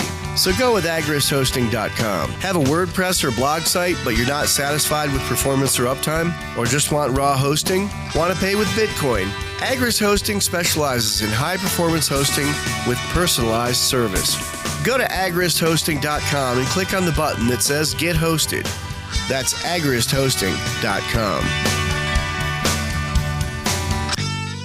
Is oral health important to you? If you don't like your own teeth, fresh breath, or kissing people, then by all means stop listening. Several years ago, I met Jessica Armand, founder and CEO of My Magic Mud, and I became passionate about the product that she created and never want to live without it. It's clinically proven to whiten teeth, but I find it does much more. They want you to love My Magic Mud as much as I do, so they're giving you a money-back guarantee plus 20% off. Go to mymagicmud.com and use coupon code FTL20 at checkout. mymagicmud.com, FTL20. What if you want to hear the latest episode of Free Talk Live, but all you have is your phone, you forgot to download our archive, and you have no data connection? You can call our Listen line at 641-793-0191. That's a long-distance number, so you may incur charges. If not, listen as long as you want. 641-793-0191. The Free Talk Live Listen line, 641-793-0191. We have some good news. The indictments against Ross Ulbricht in the District of Maryland were dismissed with prejudice, meaning they can never be refiled. This is especially good because those indictments contain the only charge ever made that Ross engaged in murder for hire. This was a serious allegation that Ross Ulbricht denies. It was never prosecuted or ruled on by a jury, but was trumpeted by the federal government and the media as if it were proven fact. The Maryland court held these indictments for almost 5 years, poisoning Ross's case and leaving him under a cloud of unproven allegations. As explained in Ross's appeal to the Supreme Court, the fact that the judge used these allegations to give Ross a draconian sentence of double life without parole violated his Sixth Amendment right to a jury trial. Judges are required to issue sentences based on convictions decided by a jury, not unproven allegations never even charged at trial. Although this is a positive development, the dropped indictment will not set Ross free. Now, a presidential pardon is Ross's only hope of freedom. Sign the petition at freeross.org. freeross.org. Don't miss a moment of Free Talk Live. Get our archives daily via our podcast at feeds.freetalklive.com.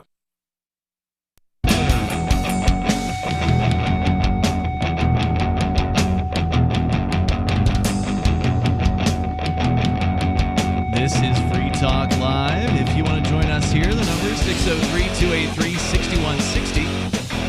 603-283-6160. In the studio here with you tonight, you've got Ian. Nobody. And Chris. And you can bring up anything that you want to discuss. I mentioned earlier, and we might as well talk about it now. Congratulations to Bitcoin hitting $1 trillion market cap. Now, you were saying something earlier, nobody, about criticizing the market cap measurement of Bitcoin. Well, yeah. I mean, basically, if you have 1 million Bitcoin, okay, that'd be nice, and you went out and tried to sell them for $54 billion. Okay. What you would find is you used up all of the anxious buyers to buy at the market cap price, right, pretty quickly, and then the price starts falling as you can continue to sell. So so you would think that's worth $56 billion, but the truth is it's going to be worth significantly less than that if you actually try to liquidate it. If you tried to sell it all at once. If you tried to liquidate it, yeah. At once. Because if you did it over time, if you did it over, I mean, how much time? Changes. Yes, there is a period of time over which you could do it and barely be noticed, and that's one of the things that Automated Trading Desk, my old company that I worked for, did, was when a mutual fund would sell millions of shares of stock in a company, they would transfer the stock to us, and then we would sell it. We actually had a random number generator, so we would sell random numbers of shares so that people couldn't see any pattern to what was going on, or go, somebody's selling off blocks of this stock. And we would do that not to over perturb the market. But the truth is still there. You could not get $1 trillion for all the Bitcoins in the world, even though the market cap is $1 trillion. Well, yeah, I get what you're saying. All at one moment, yes. And, of course, the odds that anyone would ever be able to try that are, of course, near to none. Well, so anybody could try it. You can try it with $1 and not $1 trillion, because that's what the market cap is. Nature, but you're not going to get very far. No, I'm saying no one could try to do that in any given moment, because most people don't have 1 million Bitcoins, let alone all of the Bitcoins. Right. And those that do probably don't want to sell them all at once. You could try to unload more than the market can handle, and then you would cause that effect. But you don't have, you obviously don't have all the Bitcoins, so you can't. You have to be a whale before you move the market. Yeah. Definitely. But regardless, it is an important indicator. And for listeners that aren't familiar, the market cap is a simple mathematical formula. It's taking the price of the unit, which right now is over $56,000 per Bitcoin. I think a couple days ago it was like 50. That's amazing for a coin that can do 7 transactions a second. Wow. Imagine, what would you charge me, Penguin Man, for the hardware to required to run a ledger and to process 7 transactions per second? I mean, like a little tiny mini board computer could do that, right? Right. Like I think the routers that we sell can handle that. Yeah, 486 would do it. You know, I could have done it probably on my old 286. I wrote an assembly language back in the day. For listeners that don't know, you're talking about old computer hardware. Old super computer old. hardware. 1990s era hardware. But you take 90s. The price of the one unit, $56,000 and you multiply it times the number of Bitcoins, in this case is what we're talking about, the number of the units that are available in in the market, or at least are theoretically available in the marketplace. And according to CoinGecko.com, right now there are 18,633,418 Bitcoins, and that goes up about 6.25, I think, Bitcoins roughly every 10 minutes. So you take that number and you multiply it times 56,000, and you get what is right now more than $1 trillion in market cap. For the very first time ever, Bitcoin has never been this valuable before. It has never crossed this particular arbitrary threshold of $1 trillion.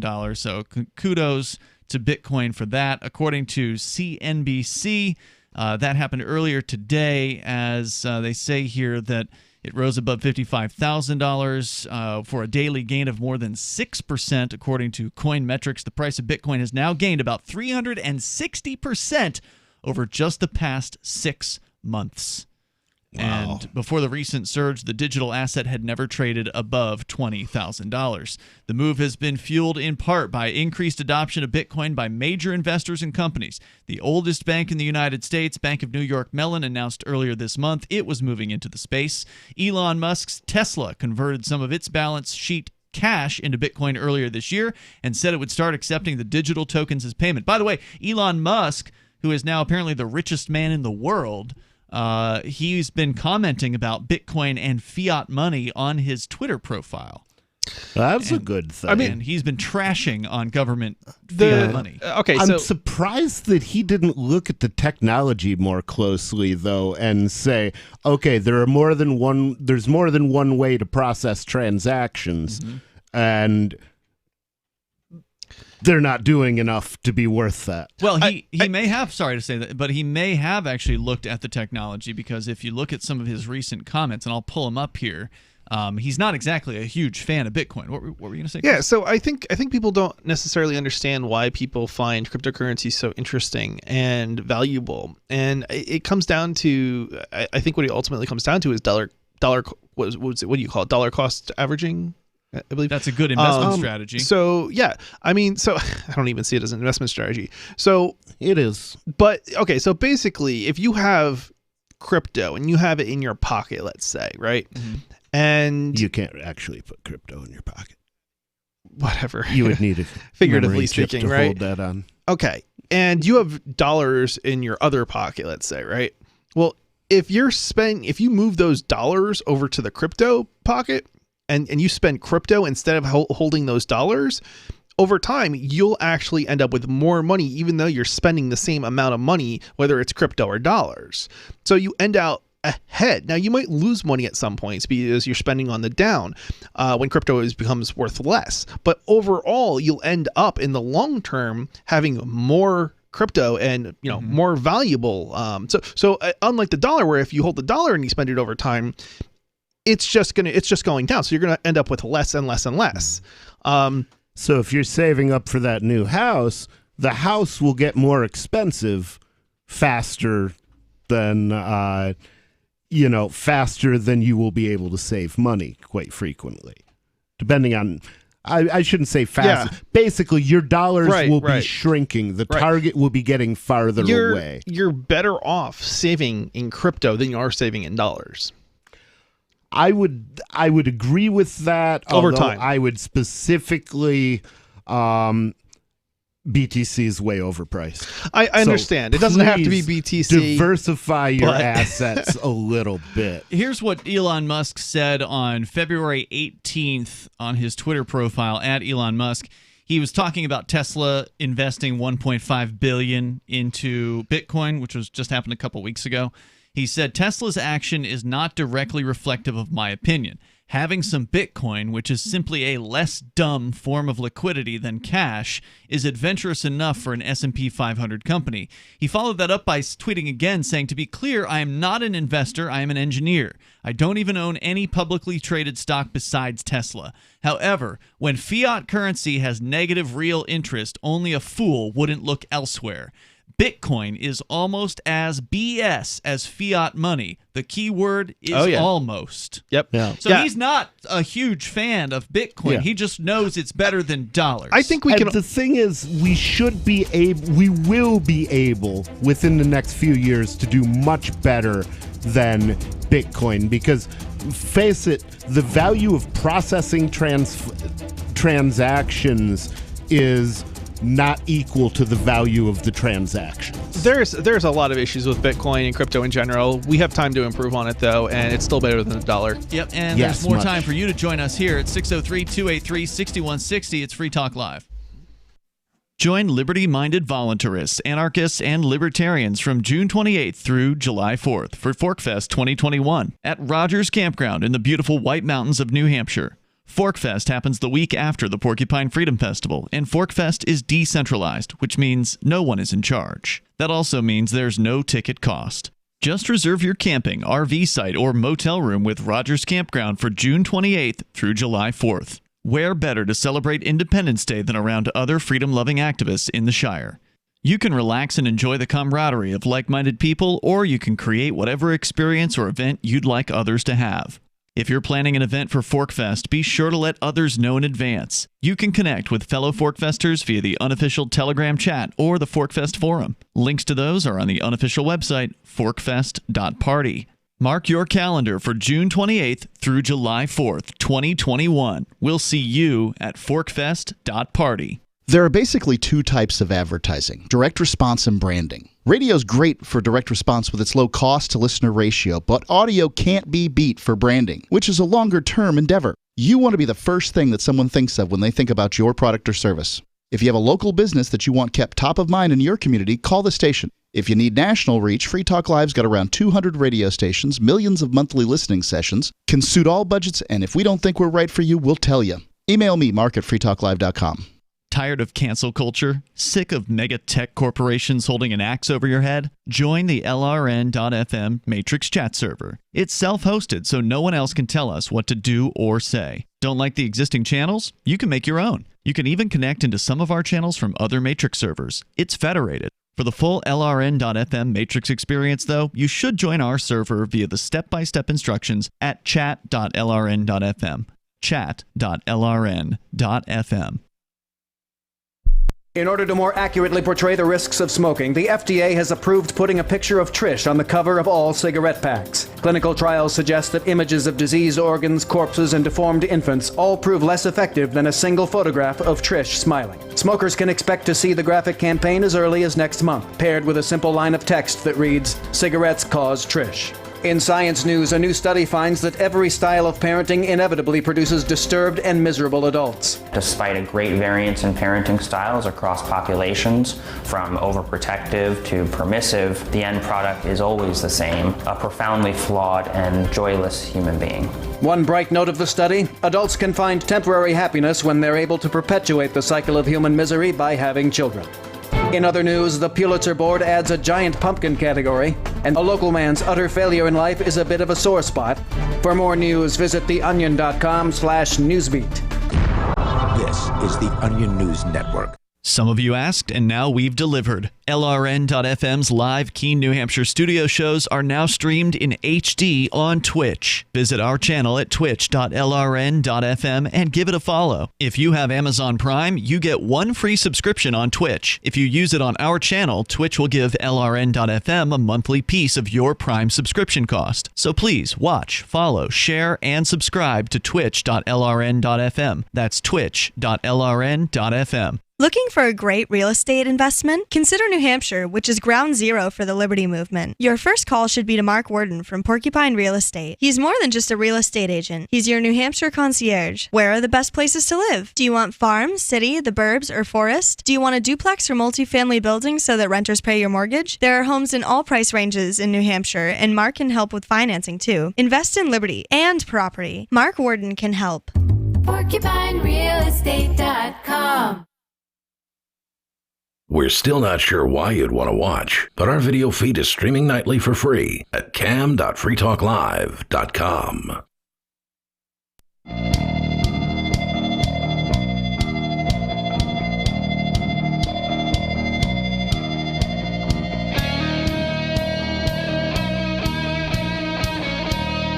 This is Free Talk Live, and you're welcome to join us here. The number is 603-283-6160. That's 603-283-6160. I received a pretty entertaining message from former post on Free Talk Live, Vincent. He sent me something today. Apparently, Alex Jones had Max Kaiser on his show. Quote, if I accepted that $10,000 in Bitcoin 10 years ago, how much would that be worth now? Kaiser says, several billion. Jones begins hyperventilating. Apparently, somebody offered Jones like 100 Bitcoin way back in the day, or more, like $10,000 worth. Apparently, a bunch of people tried to give Jones Bitcoin back in the day, and he thought it was like a New World Order conspiracy. Psycho, yeah. I could definitely understand that. He refused it. And now he's feeling sorry. Can you go back to the people who are like, "I'll give you that money"? Can I take that offer now? Right, still, retroactively. Maybe he could get a quarter of a Bitcoin out of him. Those people who tried to give it to him, they're probably billionaires now. So, So I'm looking forward to seeing that clip. Well, if you're looking for something to do with your newfound wealth, Cell 411 is now has its first app in production, and we're back on the road to delivering a fully featured product, and we need money. So send a mail to rich at copblock.app. Excellent. Is that how do you send? You want money though, right? Not mail. Well, send me an email and then you'll give like a QR code or something. Want to make a donation, and I will figure out how to get it. Yeah. And right. Write you a receipt, because this is tax deductible. It's a church service. 603-283-6160. We're talking about Bitcoin hitting a $1 trillion market cap after hitting a record high of 55 and then 60,000, or sorry, not 60, not 60, that might be tomorrow. 56,000 is what I meant. So the joke is, get the 56K modem memes out. And I was actually disappointed. I couldn't find very many of them. Somebody posted a 56K modem meme to our local chat room here. We've got a local crypto room, but I went online and I couldn't find a good thread. Like, there aren't a bunch of 56K modem memes out there. I expected to find at least a couple. Yeah, you think there would be. I was disappointed. Maybe it has something to do with the fact that people are still buying 56K modems. Interesting. I actually sold out at 56K modems the other week. Modems kind of paused for a little while at 1200 and getting faster, and the baud rate, they paused again a little bit at 18.8, and then they paused for 14.4, 18.8. Wow, I don't remember that jump. I remember 19.2 and 14.4. Oh, 19.2. Yeah, I guess 19.2 is was really ended up being more popular. So it paused at 19.2, and then it paused at 56K. No, 33.6. What about 28.8? And 28.8, yeah. That's right. Yeah. Were there really pauses there? Fair enough. Okay. I remember being stuck at 56 for a long time, and you couldn't even get a 56K connection though. That's where it ended. What's that? That's where it ended, was a 56K, and you're right. They didn't ever go. They topped out at like 33.6. No. It went up to like 50. You actually got connections that high? Yeah. Wow. It all depends on the quality underlying it. If you're getting digital transmission, which is becoming more and more common, it should. I think it was 48 something was what it was supposed to regulatorily top out at, but it like basically would hit 50. I never saw it in Florida. Yeah, so a lot of the 56K. So what the problem was they don't build like that. They had so the reason you didn't get those speeds was a combination of probably two reasons. One, the modem, the quality of the line that you were connecting over. That's number one. Yeah. And the other thing was WIN modems. When they went from hardware modems to WIN modems, the quality went down basically of the modem because it was done in software, and then you couldn't actually connect at the 56K modem that you were supposed to. Yeah, if you were using your processor for anything else, it was cutting into the processor time. 33% of your CPU might have been utilized by the WIN modem in the early days. And the 56K modems, the difference between like the soft modems and the hard modems is the hardware modems, you could actually get those true up to 50-ish speeds. But if you went from a 33.6 modem to a 56K WIN modem, your 33.6 modem would actually do your 56K win modem. Anything with the syllable "win" in it in the computer business is a bad idea. With the exception of X Windows. It's very true. It's very true. So it's amazing though that people are actually still buying these things. Oh yeah, you said you sold out. We sold like 20 of them to one customer the other week, Incredible. and I didn't realize we were so low. And it's funny because I'm actually having trouble with getting more manufactured. But what's really interesting is that we're basically the last company producing modems on the market. Wow. Everybody else has gone out. Penguin.com. Yes. If there was a revolution, though, it may well be that the path to rebuilding goes through Twisted Pair. And it's a lot easier to stock up a bunch of $50 modems than it is to make your own at after the boop is at the rotary escalator. There's like one or two basically small companies providing dial-up service left. Everybody else is gone. Wow, that's amazing. AT&T, everybody that you would have thought of back in the day no longer But it doesn't provides have to be a company. You can just do what we did in Usenet and call another guy with a modem and be the bridge between BBS your Bringing town back and the the next BBS. town. All right, we've gone too far off into, We have. into the geek weeds here.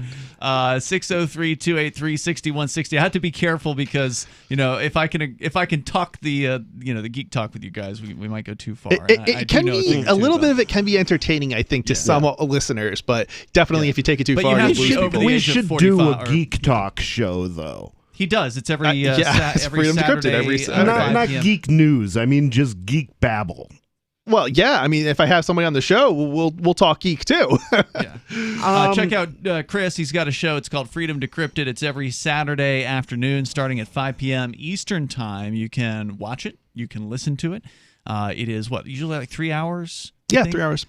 You do cover some of the news, but you do also have opinions. I do. I absolutely give opinions. That's most of the show. It's critiquing what's going on in the news and talking about it to the extent that I can.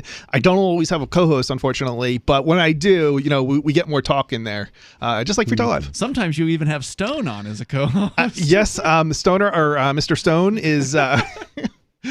So what did he call himself last night? Stone Esquire or something like that? Yeah. It's a really long name. Something like that. Yeah, so check it him was out. a long name. But Stone's not I don't always know. on. I was traumatized by the vampires. That was such a weird part. That was weird. Yeah. So go to freedomdecrypted.com. There's back episodes you can watch, all the way. What's it, 2 years now? How long has it been? It's two and a half? over 100 episodes now. And so that's a solid 2 years. Yeah, now. it's over 2 years. Congratulations. Yeah. Check them out. And there's a podcast version, so if you don't want to watch, you can just listen. Absolutely. That way.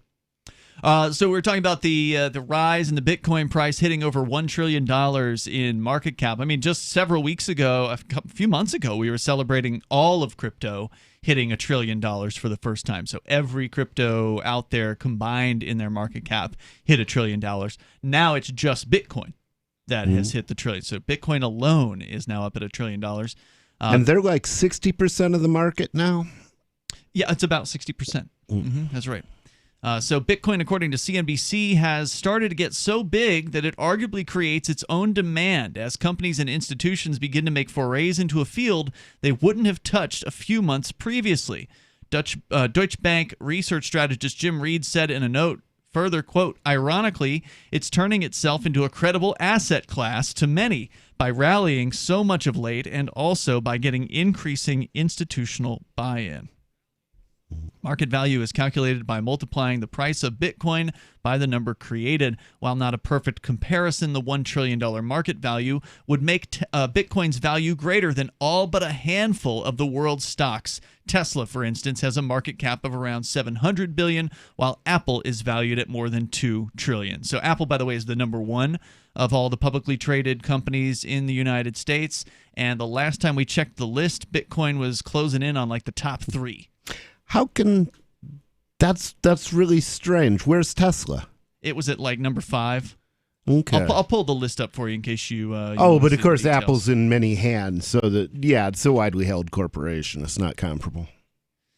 Well, I mean, Tesla is a tremendous success story recently. Yeah, so Tesla's very narrowly held, though. I think Elon Musk still holds a lot of that stock.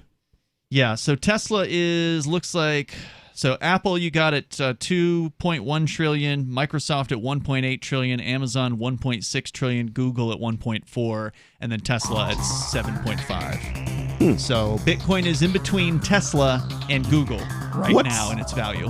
What's the Dow been doing in relation to Bitcoin? I pay almost zero attention to stocks, so you'll have to look that one up. 603-283-6160. You can share your thoughts with us. Take control of the airwaves and bring up what you want. Hour number 3 is coming up. So you've heard all 3 hours of the latest episode of Free Talk Live, and you're still hungry for liberty-oriented audio content? Did you know that we have another 24/7 audio stream at LRN.FM? The Liberty Radio Network airs the latest episodes of some of the best liberty-oriented podcasts on the internet around the clock. In addition to recorded content, you'll also hear live shows like Free Talk Live, originating from our Keene, New Hampshire studio. So listen anytime at LRN.FM. That's LRN.FM. What if the United States and the Soviet Union had fought on land, sea, air, and the astral plane, struggled for dominion across parallel dimensions, or on the surface of the moon? What wonders would have been unveiled? What terrors would have haunted mankind from those dark and dismal dimensions? Come closer, peer through a glass darkly, and discover the horrifying alternative visions of World War III from some of today's greatest minds in science fiction, fantasy, and horror. Weird World War III. Available now from Baen Books at BaenBooks.com. Are you tired of governments around the world killing innocent people? Stop using their money. There is an alternative. Bitcoin is a stateless, free market, non-political currency. Bitcoin is money that cannot be inflated or controlled by any state. By continuing to use their money, you're perpetuating the killing. Stop doing it. You have an incredible alternative available to you now. Learn it, use it, spread it. Get started with Bitcoin at Bitcoin.com. It's Bitcoin.com. If you want to know the latest about Free Talk Live before we go on the air, all you need to decide is how you want it delivered. It's your choice. Visit news.freetalklive.com to receive our usually weekly news updates by email. Plus, we have a Twitter account at twitter.freetalklive.com, and you can follow us on the decentralized Mastodon platform at toot.freetalklive.com. So please follow us at toot.freetalklive.com and sign up for our emails at news.freetalklive.com. You're listening to the live edition of Free Talk Live. Hour number 3 is next after the news here on the Liberty Radio Network at LRN.FM. A vaccine road trip. I'm Lisa Lacera, Fox News. President Biden got a first-hand look at a Pfizer plant that's been producing and shipping doses of the COVID-19 vaccine. During his tour of a Pfizer plant in Kalamazoo, where vaccines are put into vials and readied for shipping, President Biden said he is confident that the U.S. will exceed his goal of delivering 100 million vaccine doses in his first 100 days in office. He also addressed the hesitancy by some to get the shot. The vaccines are safe. Please, for yourself, your family, your community, this country, take the vaccine when it's your turn and available. Pfizer CEO Albert Bourla said his company has supplied 40 million doses of the vaccine to the federal government and expects to release 200 million doses by the end of May, 2 months early. Tanya J. Powers, Fox News. President Biden's pick to head the Office of Management and Budget may be in trouble after West Virginia Democrat Senator Joe Manchin said he will not support it, citing what he called her overly partisan statements on social media. Still, the president is confident. I think we're going to find the votes to get her confirmed. During her confirmation hearing, Trina Tandon apologized for attacking top lawmakers on both sides for years on social media. The Senate Budget Committee is expected to vote on her confirmation next week. A new crisis for southern cities dealing with record cold and snow. No water as burst pipes created shortages of water that's safe to drink. 7 million in Texas are under a boil water order. President Biden says he will sign a disaster declaration for the state of Texas. He may also make a trip here next week. Meanwhile, the agency that runs the power grid in Texas now says its operations are back to normal. Fox's Casey Stiegel. The Memphis airport is closed until tomorrow due to problems with water pressure. 260,000 homes in Tennessee are also under boil water orders. America's listening to Fox News. Join over 24,000 of some of the fastest growing companies in the world who rely on NetSuite. Just ask Sean Nelson, founder of Lovesac. We started as a beanbag company in my parents' basement. And the next thing I knew, we were one of the fastest growing furniture companies in the world. Only problem? We still had multiple systems for everything. NetSuite gives you visibility and control over your financials, inventory, e-commerce, HR, and more. Lovesac furniture is built to last and infinitely adaptable, just like NetSuite. Find out how NetSuite can help your company with a free product tour at netsuite.com/relax. New York Governor Andrew Cuomo fighting back as calls grow for an investigation into the order to send COVID-positive patients to nursing homes in the early days of the pandemic. He says his administration did not keep or cover up any nursing home death toll data. He says they were doing the best that they could, and that anybody who is accusing his administration of any criminal act is really just pushing misinformation that was created in a void, from what he says, that was left by his administration not fighting hard enough against this stuff earlier on in the pandemic. New York State Republicans are looking to form an impeachment commission to investigate this scandal. State Democrats may move next week to strip Governor Cuomo of his pandemic emergency powers. Fox's Brian Yennis. New York Democratic Congresswoman Alexandria Ocasio-Cortez is among those calling for a full investigation of the state's handling of nursing home patients, issuing a statement reading apart, thousands of New Yorkers died in nursing homes throughout the pandemic. Their loved ones deserve answers. A clean break for two now former members of the British royal family. Prince Harry and his wife Meghan stepped away from royal duties last year and moved to California. Now they're making it official. Buckingham Palace says they've told the Queen they will not be returning as working royals. As a result, they're being stripped of various roles with the British military and other institutions. The palace says while we're all saddened, the Duke and Duchess remain much loved family members. The couple say they remain committed to service. In London, Fact. The new NSA data center in Utah requires 1.7 million gallons of water every single day to operate. Billions of Fourth Amendment violations need massive computers and the water to cool them. That water is being supplied by the state of Utah. Fact. There's absolutely nothing in the Constitution which requires your state to help the feds violate your rights. Our message to Utah: turn it off.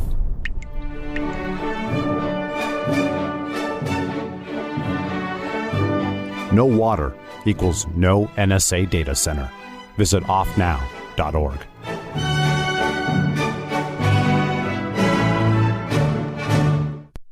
Jared Gilchrist was surfing when he was attacked by a shark that took his leg. Thanks for being with us, big guy. Thanks, this is tight. What was going through your mind when you first realized that you were there with a shark all alone in open water? I felt like a total badass. It bit into my leg and started shaking it back and forth, and at that point I just felt, yes, this is sweet. I can't imagine what it would have been like to see the teeth sinking into your leg like. It was sick. At one point I just saw my leg just floating there in the water. It was awesome. Okay, we're joined now via satellite by Dr. Brian Caddy. What condition was Jared's leg in when you first saw him? It was in pretty rough shape. The shark had scissored through the muscle, and it was all just like hanging off the bone. It was nuts. Yeah, I kept touching it. It was slimy as hell. Yeah, totally. It was insane. Well, doctor, how do you deal with something like this? Well, you're never fully prepared for an injury this freaking cool. We just tried to stop the blood loss, and we took a bunch of photos because it's hysterical to freak out the nurses with gnarly shit like this. This is the Onion News Network.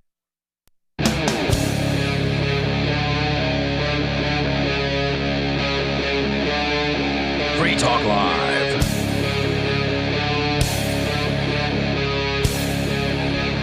It's Free Talk Live, kicking off the third hour of the program. Open phones if you want to join us here. 603-283-6160. That's 603-283-6160. In the studio tonight, you've got Ian. Nobody. And Chris. We've been talking about Bitcoin once again because, well, it just keeps going up. Are we going to ever see $10,000 Bitcoin again? What do you guys think? Oh boy. I have no idea. At some point there's got to be a flippening. I suspect that it's not anytime soon. You think it's going to hit 100,000 before it goes back down to? I think it's going to keep going. I don't see any. What was the number you gave there? 3,000 or 30,000? 10,000. I think we're past the hump in which we need to get over, and it's probably not going to go below. I suspect it probably won't get below like 15 to 20,000 ever again. Like not anytime in the near future anyway. Because the value of the dollar is going to keep going down. I mean, it never hit 2,000 again after it went all the way up to 20,000. That's true. So why do we think it's going to go down to what it was, just before it started skyrocketing? We've seen this again and again and again and again. Yep. Because it has no positive differentiation from its competitors. It would be, but the my market answer to hasn't that. figured that out. Yeah, I mean, the the market problem hasn't figured that out. The market but is not these things rational. happen. 10 years ago, people weren't even aware that Bitcoin existed. That's right. The problem is that the market's not rational, effectively. So even though you have a better solution for than Bitcoin for day-to-day transactions, unless the market realizes that they're going to continue to value Bitcoin higher than they value other cryptocurrencies. Right. But of course, the market is going to notice that when they start using cryptocurrencies this is true. for actual transactions. This is true. But we're not there yet. There's far more people investing, and I put investing in quotes, in Bitcoin and cryptocurrencies than there are people actually using them. And that's all it's being promoted as. It's not being promoted anymore for the last few years. It's worthless as a currency, so why promote it as? I wouldn't say that. First of all, I wouldn't say that. And my company has been doing very, very well when it comes to cryptocurrency and people spending it. So people but how are many people are absolutely spending spending Bitcoin BTC? We have more people paying in BTC and BCH than we have people paying in dollars. But what about But as far as crypto, as far as your crypto payments. Yeah, that's what I'm saying. What portion of them are in BTC compared to other cryptos? For our laptop sales this past week, I would say 3/4 were crypto. No, not crypto. BTC. I don't know the difference Bitcoin. BTC or BCH. I don't know. I can't differentiate between the two off the top of my head. You can't? I can't because I don't know. Oh, you just don't have the numbers. I don't know. Yeah, I haven't. Okay. I've seen the crypto transactions come in, but on our payment screens, I haven't actually gone in and looked to see which ones were BCH and now, which which were ones BTC. are you taking at thinkpenguin.com? So we'll accept other crypto payments, and we do frequently, but you have to manually email us still because I've never upgraded from BitPay. So it's only what BitPay offers and they're BCH and BTC. Now didn't they add like Ethereum or something? Did, but I never enabled that. I see. And so it's Why still is just there not? almost nobody No one wants to pay with it. So it doesn't make even sense for me to bother. And I think the one time I might have gotten a payment in it, I just accepted it. I just did it manually. Gotcha. So yeah. It's not difficult to write a wallet. Why is it difficult to? Why aren't there more things like BTC Pay? It seems like there should be one out there that would take as many currencies as Koinomi does. What is BTC Pay? That's an open source. BTC Pay is it's basically a self-hosted. I actually have one of these. I just haven't ever got it hooked up. I play with it a little bit, but not hooked up to our website. But BTC Pay basically is a program that allows you to. It's literally a replacement for BitPay. So instead of having it being a hosted solution, BitPay is a hosted solution. Centralized by a corporation. Right, centralized by a corporation that does evil things. It is a replacement for that, so you can host yourself and no longer need a AnyPay or BitPay or does the BTC Pay support things? Does it support things besides Bitcoin BTC? It was designed around BTC. Now, I know that there was plans to. I know that I'm pretty confident that there's some others. I don't know if BCH is one of them, but it can have other coins added to it. I just don't know to what extent people have actually gone and done that, if that makes any sense. So there's got to be a developer out there who has an interest in writing a plugin or adding the code to it in order for it to have support for other stuff.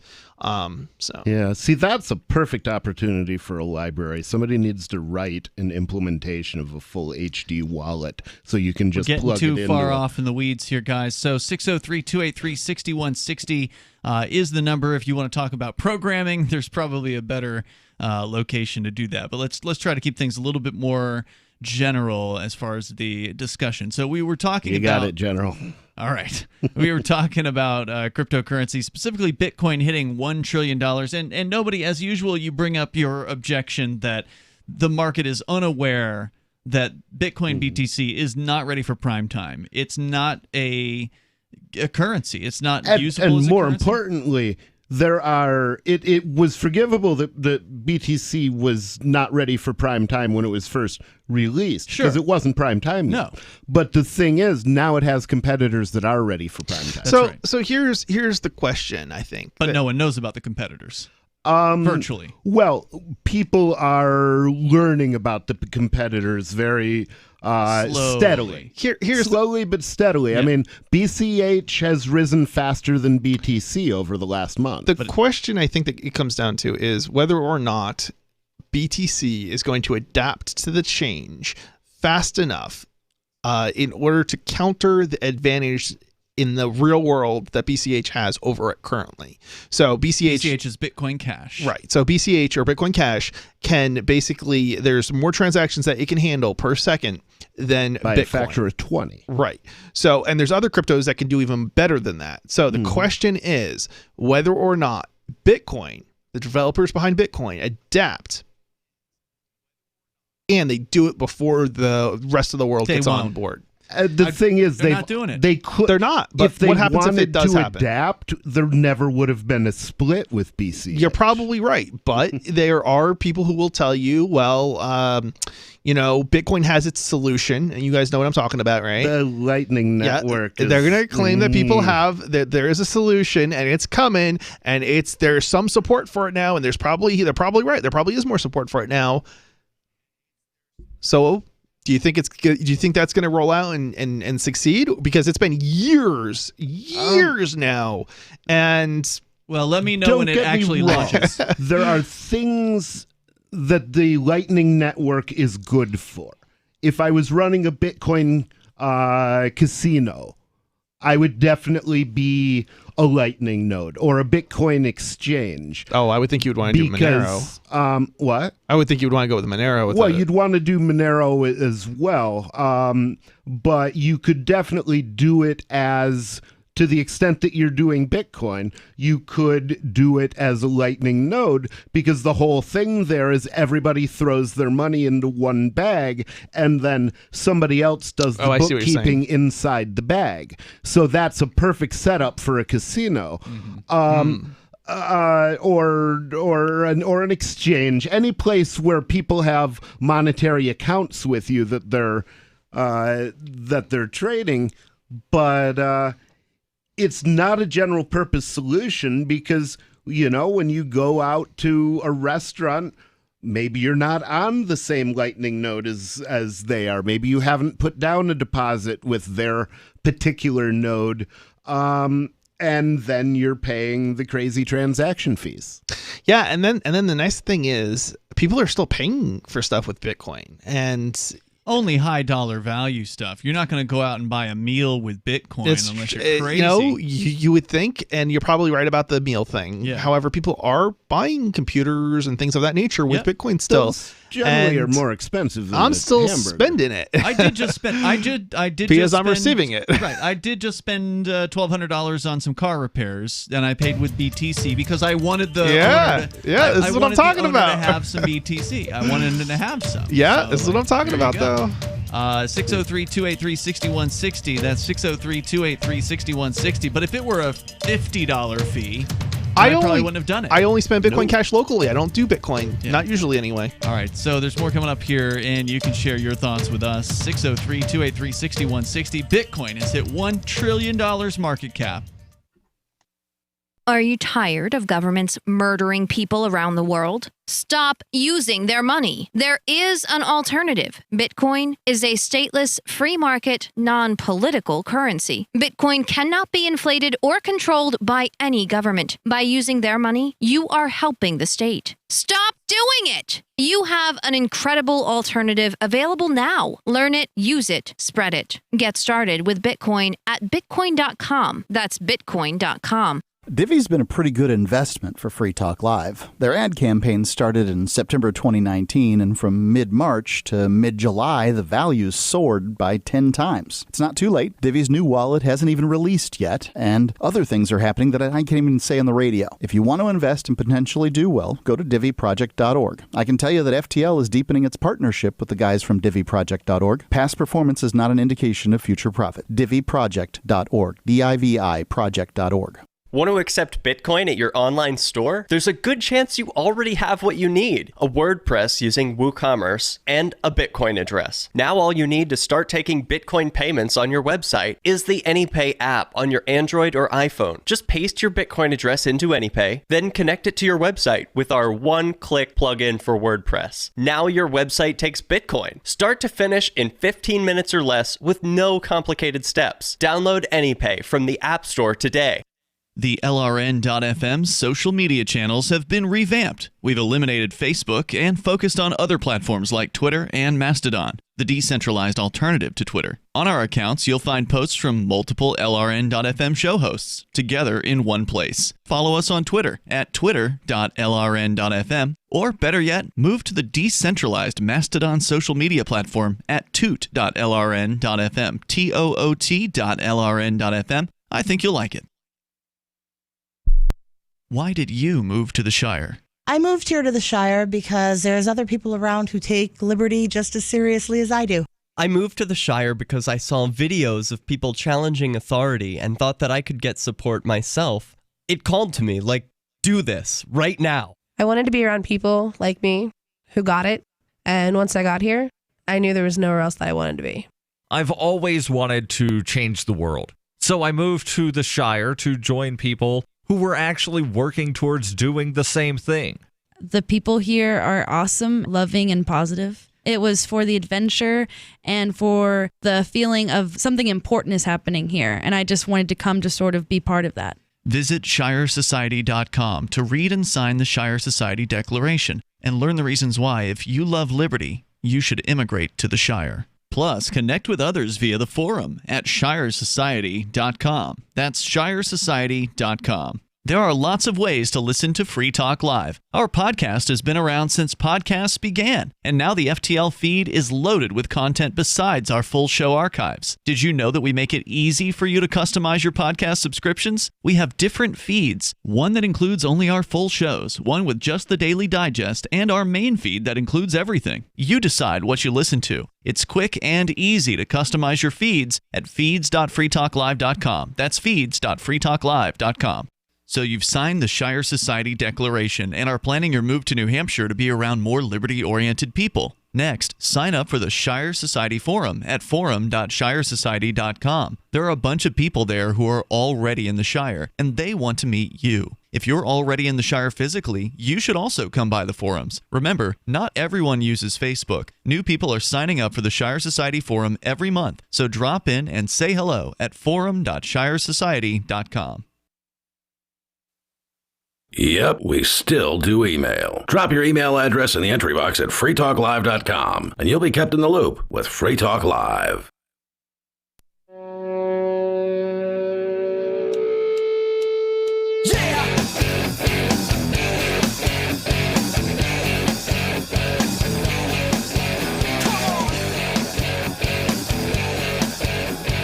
It's Free Talk Live. You can dial in here. The number is 603-283-6160. We're talking about money, specifically Bitcoin, which just isn't as money as it once was. I mean, it's still valuable, but you can't really use it in small transactions, which you once could. So if you want to comment, you can join us here. And also want to make sure you can join us online. Head over to our social media site at social.freetalklive.com. You and I were posting on Mastodon today, Chris. Now, you've got an account on your own Mastodon server, but you can link to our Mastodon server, and we can talk because Mastodon instances are what they call federated. And this is what makes it a polycentric system. So there are many centers. You have your Mastodon server. We have our Mastodon server. And there's thousands of other Mastodon servers out there. There's something I didn't know either about Mastodon. Apparently, you can import from one server your stuff to another server. And I thought it was tied to like the domain names, but apparently not. Nope, you can move your accounts. I moved my account from Liberdon to hold on. Free Talk Live. There's a restriction. You can move your account, but you cannot move your posts. Okay, you can fair move enough. your followers. Your followers. So and that's important. And I say that's important because I have been thinking of possibly about moving over to the LRN. Is it LRN server? It's Free Talk Live, but so either way. Or Free Talk Live, Social.freetalklive.com. the Free Talk Live Mastodon server. Yeah. Because so the person who maintains our infrastructure is Bob, and it's basically my partner, and it's basically just us and like one or two other people. Well, I think he locked it down, so he didn't want anyone else to join in the first place. He doesn't want to maintain it, and he's concerned about opening it up because he doesn't want to be rated. Okay. Because you never know who's going to post what, right? Exactly. And there's a small risk of potentially being raided. In our case, ours is located outside of the United States. Not that that's a perfect protection, but it helps a little bit. You guys are running it out of your house. Right? Yeah. We have a server. So if server. if there was going to be a raid, it would be on your house because that's where the server is located. Yeah. A legitimate concern. Yeah. So check it out, social.freetalklive.com. If you're sick of Twitter, you're sick of Facebook, you're sick of big tech and them telling you what you can post and what you can't post, well, you can come on over to social.freetalklive.com. In fact, our next caller, I believe, or at least someone using your username, David, signed up just within the last few days. Was that you over at social.freetalklive.com? Oh, really? No, what username? One of the ones that I know that you use. Oh, well, maybe somebody. Well, actually, yeah. I think I tried to. I don't know if I completed the process. Yeah, I guess I did complete it. Okay, I was a little confused on it. So if you see me over there, then apparently I successfully did it. Yeah. Yeah, that's right. I followed you back. Cool. Oh, cool. Yeah. Cool. I'll check it out. I'll Mastodon's look at it. getting super popular these days. So if you're not on it, you should get on it. Yeah, I'll follow back anybody that follows me that's like taking the time to put a picture on their profile. Yeah, it's funny. I have had people tell me that like nobody uses Mastodon, and it's funny in that there's more people using Mastodon now than there ever has been in the past. And it's huge. What people don't understand is Mastodon was just getting off the ground. It used to be used exclusively by a handful of geeks, right? In certain geeky very particular circles at that. Now it's like everybody's getting on board. Yeah. We're talking about just ordinary people, right? I mean, it's a better it's easy Twitter. to use. It's a slick process. I mean, David has apparently had a little bit of trouble, but it's not that hard to get signed up for this. It's your standard, sign up, click a link on an email, and boom, you're done. Yeah, and there's a lot more people posting stuff and tooting stuff and just I don't even know all the boosting I think they call it on. Yeah, that's like the retweet. On Mastodon. That's the equivalent of the retweet. Yeah. On Mastodon, I will say this: if you sign up at social.freetalklive.com and you have a Microsoft or Hotmail, which is the same thing, email address, you probably are SOL. You're going to need to use a different email provider. They are blocking our emails. Really? If you are on Google, you may need to check the spam folder for it. Yeah. So keep that in mind. If you signed up but you didn't get the email, it's probably sitting in your spam folder. Or if you're on Microsoft, you ain't getting it. Is it because it's not set up? It might just not be set up right, and you need to change the SMTP server to be one that's. No, Microsoft is blocking us. Oh, okay. It must be because of the censorship game. We don't know what it's because of, but they are blocking us, and so there's a notice about that's that. probably a censorship if it's not spam filters. Have you called Microsoft? Yeah, we've tried all their hoop jumping or whatever, and I forget the current excuse is, but it's BS, whatever it is. Gotcha. So if you're still on Microsoft, sorry, you're going to have to figure something else out. Yeah. The powers that be do not like decentralization. No. That's what it comes down to. They're funded by government agencies, a lot of them. They have significant interests in keeping you on their on their centralized platforms because they make money off of you. You are not the customer. Right. You are the product. David, and they sell your eyeballs to advertisers. What were you calling about tonight, David? I know it wasn't our social media site. Well, I was calling about the monetary theory regarding crypto, and I have that question. But let me make sure to clarify something for you, because you were actually shortchanging yourself a little bit. There were two different things. One, pertaining to signing up with you folks connecting to you. One I had a problem with, and the second one I didn't actually have any problem with at all. signing up for the one you referred to, the social dot, whatever it is, freetalklive.com. That's right. I didn't have any problem at all signing up for that. I just hadn't done that, completed that process until just recently. The one I did have a problem with, which I still didn't understand why I'm having a problem with it, was signing up for the Matrix. And I don't know, one thing in my situation is I use handheld only, Android only. I do have a laptop, but I don't even bother to use it anymore. And I don't know if that's what was impeding me from successfully signing up with the Matrix, or it might possibly have been Send me an email, bro. Attempt. Okay. Yeah, we can't really do technical support on the radio. Nobody@electnobody.com. I wasn't asking for tech support. I was just clarifying so you understand what that I did not have a problem signing up for social.freetalk5. Thank you for the feedback. Was that why you were calling tonight? No, I was calling about monetary theory on Let's crypto. get into that. Okay. And I won't ask you the questions that I still have that I could theoretically easily answer simply by going to bitcoin.com and watching tutorials.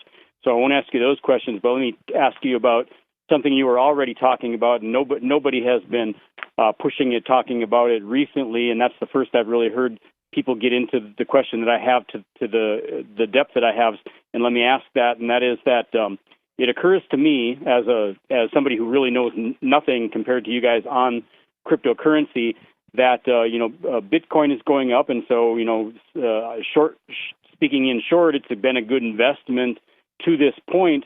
And then the question comes to my mind, which nobody has been addressing, is what happens when a competing electronic currency comes along and becomes successful to the Bitcoin price? And then the next question that I want to tack onto that for you to discuss and respond to me is that what is preventing, obviously something is, or there'd be millions of successful... Stand by. I want to hear the question. Hang on, David. We'll bring it back for that because he's asking about competitors to Bitcoin, and that's an important question. Absolutely. There are a lot of competitors to Bitcoin. Thousands of them are in the marketplace right now, and we'll talk about it. Coming up here, you can share your thoughts, 603-283-6160 here on Free Talk Live. I'm grateful to have heard from some of our satellite listeners recently. I appreciate knowing that people are out there who like what we do and are willing to support it financially. LRN.FM's free-to-air satellite feeds blanket most of 2 continents. It was my goal to put our channel there so people without internet could receive our programs and feed pirate radio stations. We started a fundraiser on Patreon a few years ago to back the satellite channels. I recently announced that I was considering canceling the feeds, and donations increased from 15 to 20% of our costs, which are around $1,000 per month. That's a good start, and to incentivize more contributions, the Shire Free Church will be matching every dollar. Can we reach $500 per month? With your help, we can. You can join our satellite fundraiser for just $2 a month at fund.lrn.fm. If we raise enough to keep both of the channels on the air, awesome. If we raise more, I'll add more channels. If not, we can shut them down and go internet only. It's up to you. Thank you for your support. fund.lrn.fm.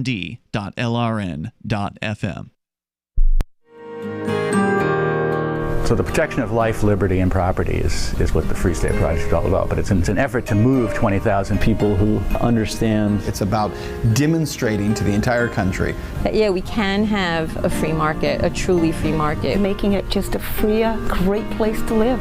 It's the world's largest voluntarist libertarian community, and it's only getting bigger. That's amazing, to be able to move to a place where other people passionately believe in being free and independent. What the Free State Project is managing to do, though, is to put their money where their mouth is. It's physically getting up across the country and saying, let's go someplace and let's demonstrate the power of these ideas. There's a lot of kind of philosophy that surrounds liberty. There's a lot of thinking about it and talking about it. But here in New Hampshire, people are doing it. 101 Reasons Liberty Lives in New Hampshire, a documentary by Free State Project Early Movers. Watch it free at 101reasonsfilm.com. 101reasonsfilm.com. The new 4th edition of Healing Our World, The Compassion of Libertarianism, will take your understanding of liberty to a deeper level and has over 1,300 updated references, new cartoons, and a foreword by Dr. Ron Paul. With discounts for multiple book purchases, the 4th edition of Healing Our World is a great gift for the liberals, pragmatists, environmentalists, and Christians in your life who think libertarianism is cold-hearted. Get yours today at healing.freetalklive.com and use promo code FTL for a $5 discount. What if you want to hear the latest episode of Free Talk Live, but all you have is your phone, you forgot to download our archive, and you have no data connection? You can call our Listen line at 641-793-0191. That's a long-distance number, so you may incur charges. If not, listen as long as you want. 641-793-0191. The Free Talk Live Listen line, 641-793-0191. If you're looking for work, the person you are applying to is probably so swamped with applicants that he or she is tough to reach. So call early in the day, before 8 a.m., before the palace guards arrive. You'll need your prospect's direct number, and here's a sneaky way to get it. Suppose the company's main number is 555-5000. You should call 555-5012. When someone says, "Good morning, Pam Johnson," you should innocently say, "Oops, somebody here must have written this down wrong. I was calling for Tom Frederick. What's his direct number?" If the very next thing you hear isn't Pam giving you Tom's number, it may be, "Good morning, Tom Frederick." For more tips for job seekers and getting better results in all your day-to-day communication, hit survivalspeech.com. I'm Holland Cook. Got Telegram? You can follow our channel there and discuss show prep with other listeners at telegram.freetalklive.com.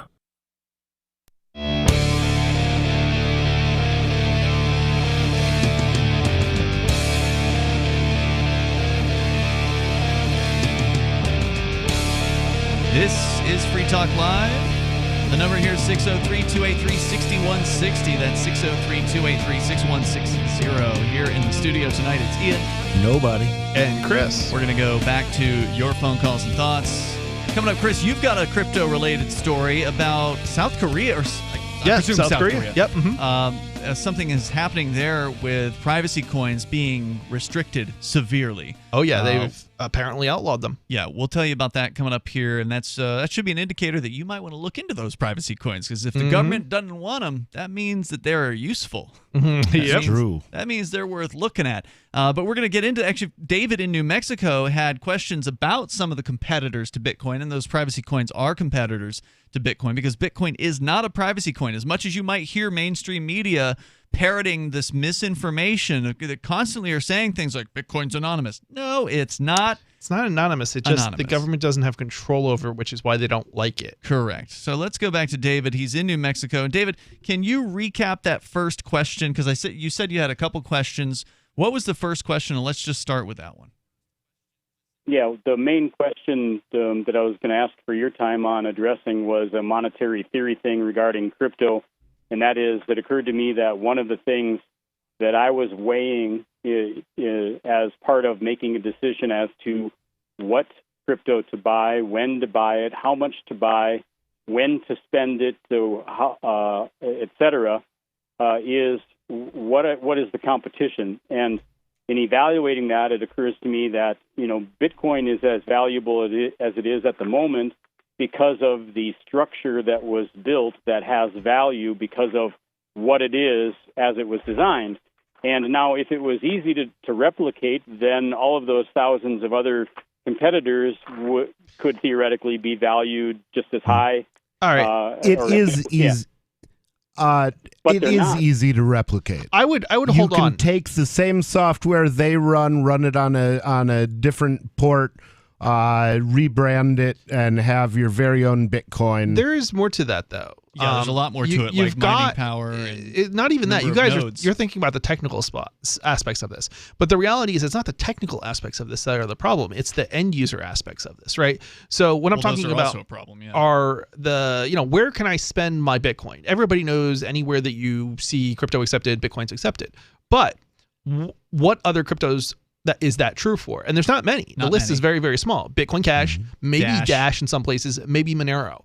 How many other cryptos are on that list where you can spend them almost anywhere? Well, most of the cryptos in the top 100 aren't even designed for spending. If you look at CoinMarketCap, and then the question is, what's their value? What use do they have? Bitcoin Cash is definitely designed for spending. That's right. I said most of the cryptos in the top 100 are not designed for spending. Whether Bitcoin Cash is designed for spending. Yeah. Bitcoin a lot SV of them are is special purpose coins, which isn't surprising. Right, and that's where it gets overwhelming, David. Is when you ask this question, which a lot of people are going to ask this question. Eventually, somebody who's into Bitcoin is going to hear about Bitcoin Cash, or they're going to hear about Ethereum. They're going to hear about some of these other coins. They're going to say, well, which ones do I get? Bonnie was asking me a similar question earlier today. I'm like, I don't know what to tell you. I know there's some of them that are kind of interesting, but that's just my opinion. It's like it's like buying stocks in some sense, right? Because it's like, well, there's not necessarily a right answer, but there's certainly some stocks that are going to go up in value quicker than other stocks, right? And but you don't know which anybody's guess which ones. Yeah. So you're just, you can take educated guesses. Bitcoin Cash has market share and it's got people spending it, so you think it should go up, but the market's not necessarily irrational. It's not necessarily rational, so it may not actually work out that way. And you don't know what's going to happen tomorrow. So, for instance, today. Monero is the #1 privacy coin by far. I mean, there's just nothing else is competing with it in any meaningful way. There are probably dozens of other privacy coins, but they're not in the. And they may be technically better. And they may be. But and here's the thing: there's nobody using them. Monero may be popular. It's in the top 20 coins right now. But what if tomorrow somebody cracks their security?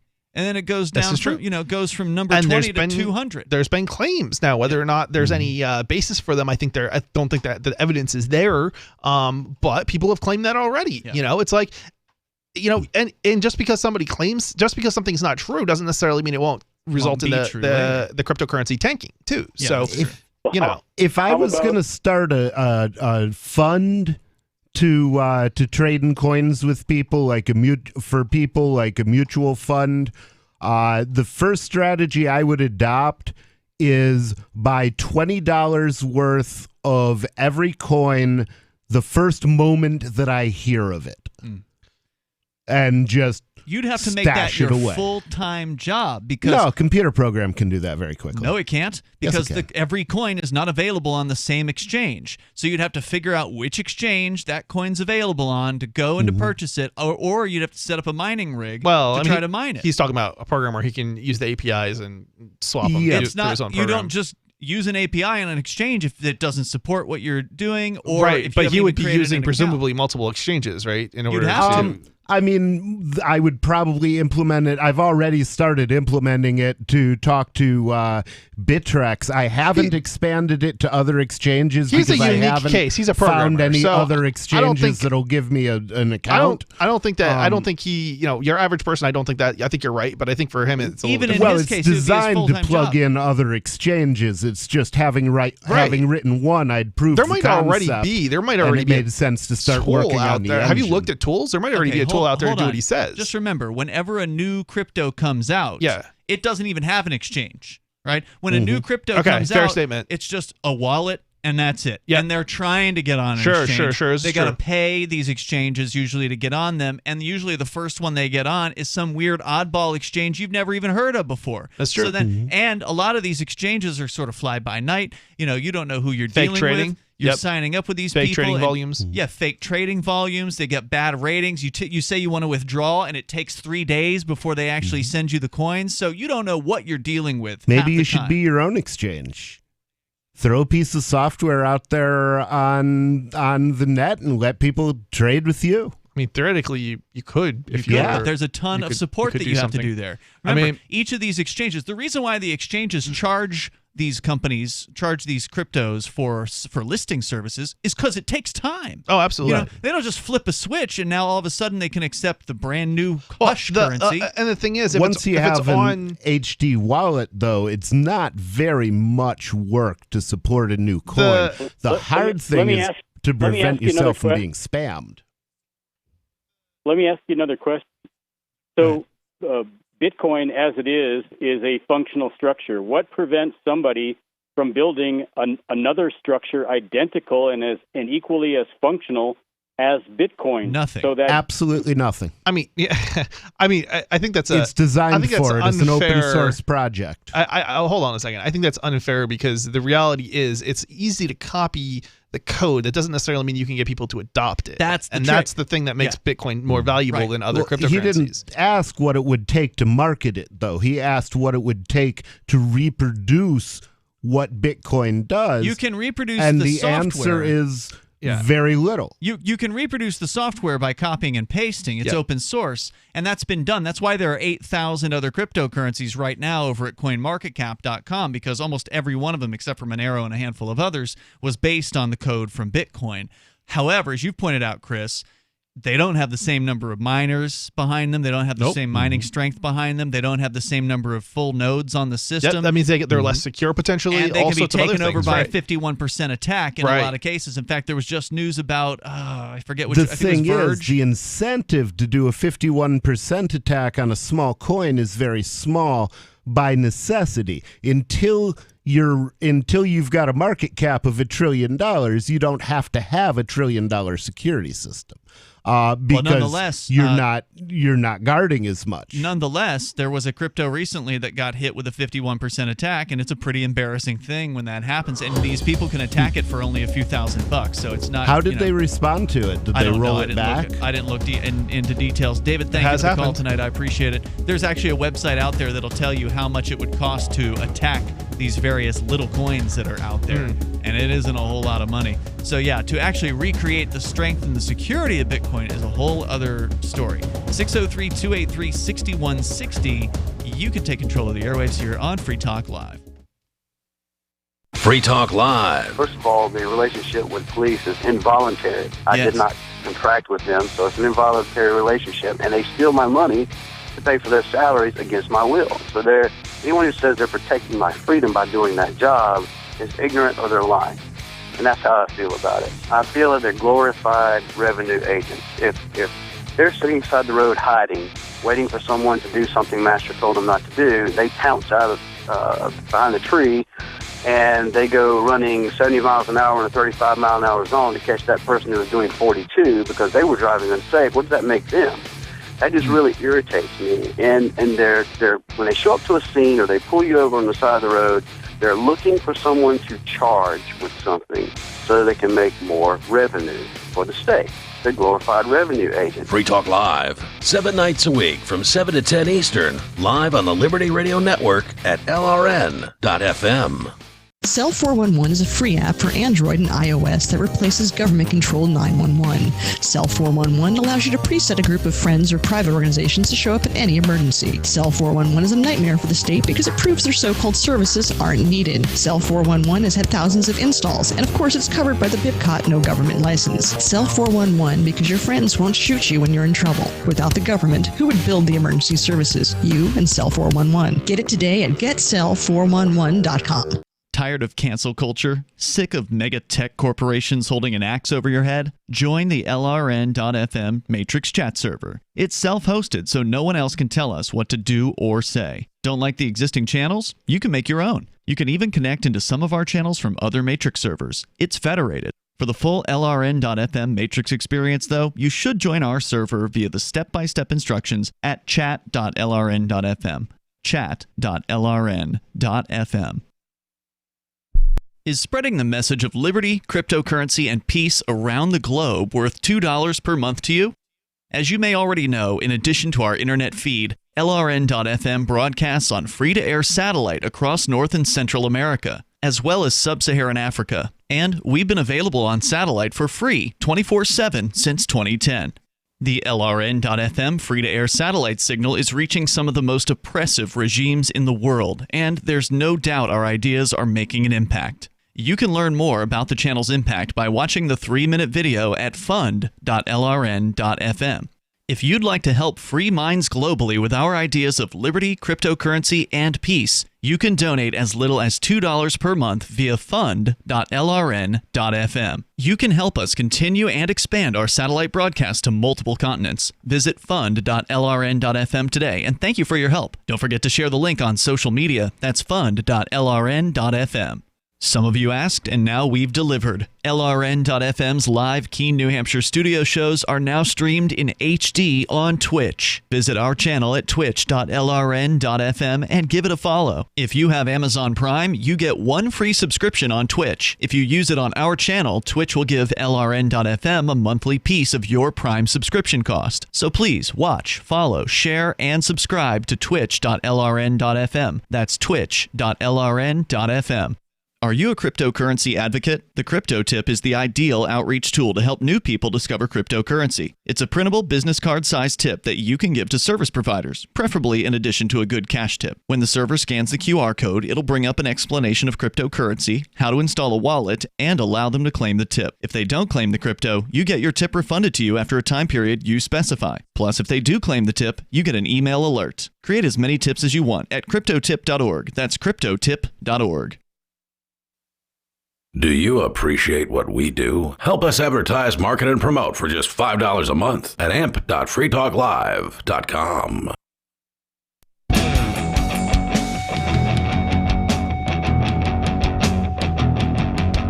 This is Free Talk Live. Moments remain here. The number for you is 603-283-6160. That's 603-283-6160. And you can join us online at freetalklive.com. Also, the Matrix chat server is open and available to you. And some people may have difficulty because there are a few steps involved. It is a little bit of an involved sign up. That's just the way it is. So we do have very specific steps. I've written them out. And you can go to chat.freetalklive.com and follow those steps. And if you follow them exactly, it should work. Read carefully. Yeah, if you don't follow them exactly, you probably skipped a step. It's not very long, but it definitely you have to read. Step is almost certainly switching from the Matrix server to the Free Talk Live server. That's the LRN server in this case. To the LRN server.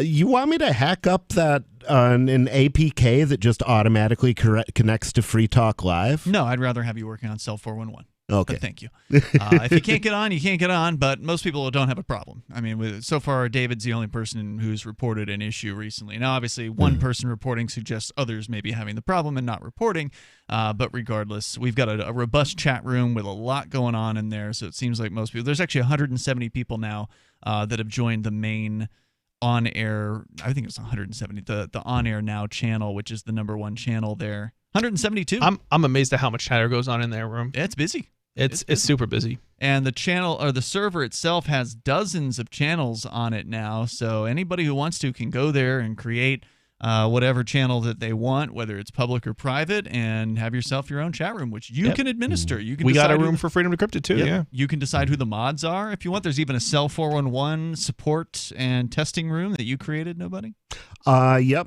I'm in that room too. And that's gatewayed to the Telegram group. Yeah, that's also one of the interesting things about it. There's a robot in there that actually cross-posts all the chat from the Cell 411 Telegram room and the Matrix back and forth. Ooh, I think we need that. Yeah, both are designed, and this is the wonderful thing about open source software. Both are designed to talk to each other. They'd speak common protocols, and so it's pretty easy to just get two systems to talk to each other. Nice. So check it out at chat.freetalklive.com. Just follow the instructions and you should be fine. That's chat.freetalklive.com. Clients are available for cross-platform, whether you've got an Android phone, iOS, Linux, computer, Windows, etc. You can join this thing. So, Chris, we've been talking about cryptocurrency. Yeah. You've got a story out of South Korea. It's not good news for privacy coins. It's not, but at the same time, I'm kind of laughing just because it's like, I don't know. How are you gonna ban it? I mean, if Bitcoin is legal and you can buy Monero with Bitcoin using an out of country exchange, well, what are they banning? How are they gonna stop? What exactly are they banning? So, all right. So let's start off with, this is coming from CPOmagazine.com, and the title of the story is South Korea's new AML laws, so it stands for anti-money laundering, bans trading of privacy coins. So they're talking about Monero, Zcash, etc. By who? The government? No. By who did they ban? Did they ban the citizenry? It's being traded. Did they ban it on the citizen level, or did they ban it from their exchanges? Honestly, let's just get into the story because I don't know the answer to those questions at that level. The privacy coins that add an extra layer of anonymity to crypto transactions are no longer welcome in South Korea. Coin brands such as Monero, Zcash, and Dash included, will soon be unavailable at the country's exchanges. Okay, so I guess they're banning it from the exchanges, with the government citing crypto anti-money laundering measures as the reason for the ban. The so-called privacy coins were designed. I love how they phrase it as so-called privacy coins. That might be true for some Dash of them. is a so-called privacy. Well, this is true. Yeah, the so-called privacy and none coins. of them are that well proven yet. Monero's been around a while. I'm going to say Monero's been time tested and proven at this point. I mean, there's some claims, but until you actually have evidence, it's kind of hard to not just assume that the people who are making those claims have the a last guy a that bias. claimed that Monero was a problem was Duke, and he programs another privacy coin. Right, So, and he's not the only one, but everybody when you call him out on it is like, well, okay, where's the evidence? Nobody can point you to any evidence, and I don't doubt that they can trace Monero, for example, in some instances where they have other data that is not specific to Monero being broken, if that makes any sense. So, like, for example, they have other metadata, you mean? Yeah. So, if for example, if we both set up a wallet on an exchange, a hosted wallet, and I send Monero from my wallet to yours, that doesn't necessarily mean that can't be traced because it was on an exchange. Right. They have a record. So, right, exactly. Yeah. So, but that's a little bit misleading to say that that's not Monero's fault. Yeah, right. That it's broken. And I mean, you don't even hold Monero at that point. You hold a Bittrex account that's denominated in Monero. What seems to be suggested by, I think, some is that the issue is something along the lines of most Monero ends up going from one wallet on a hosted exchange to another wallet, maybe on the same exchange or a different exchange, but all of the exchanges are recording the details. Therefore, that's a mistake. It doesn't actually work. Right. You got to have your own Monero wallet. Right. Exactly. And then you'll have some privacy protections. In fact, you mentioned Bittrex. I don't know if you got the memo, but Bittrex banned Monero and Dash and Zcash, did they not? Yeah, I've got like $6,000 worth of them sitting in, or $9,000 worth of them that I withdrew from Bittrex because I wasn't going to sell it at that at the rate they were offering. And Bittrex is a U.S. based exchange, so they must be like figuring something's going to happen, or they're afraid of the government or something like that. It may well be a fear thing. It may well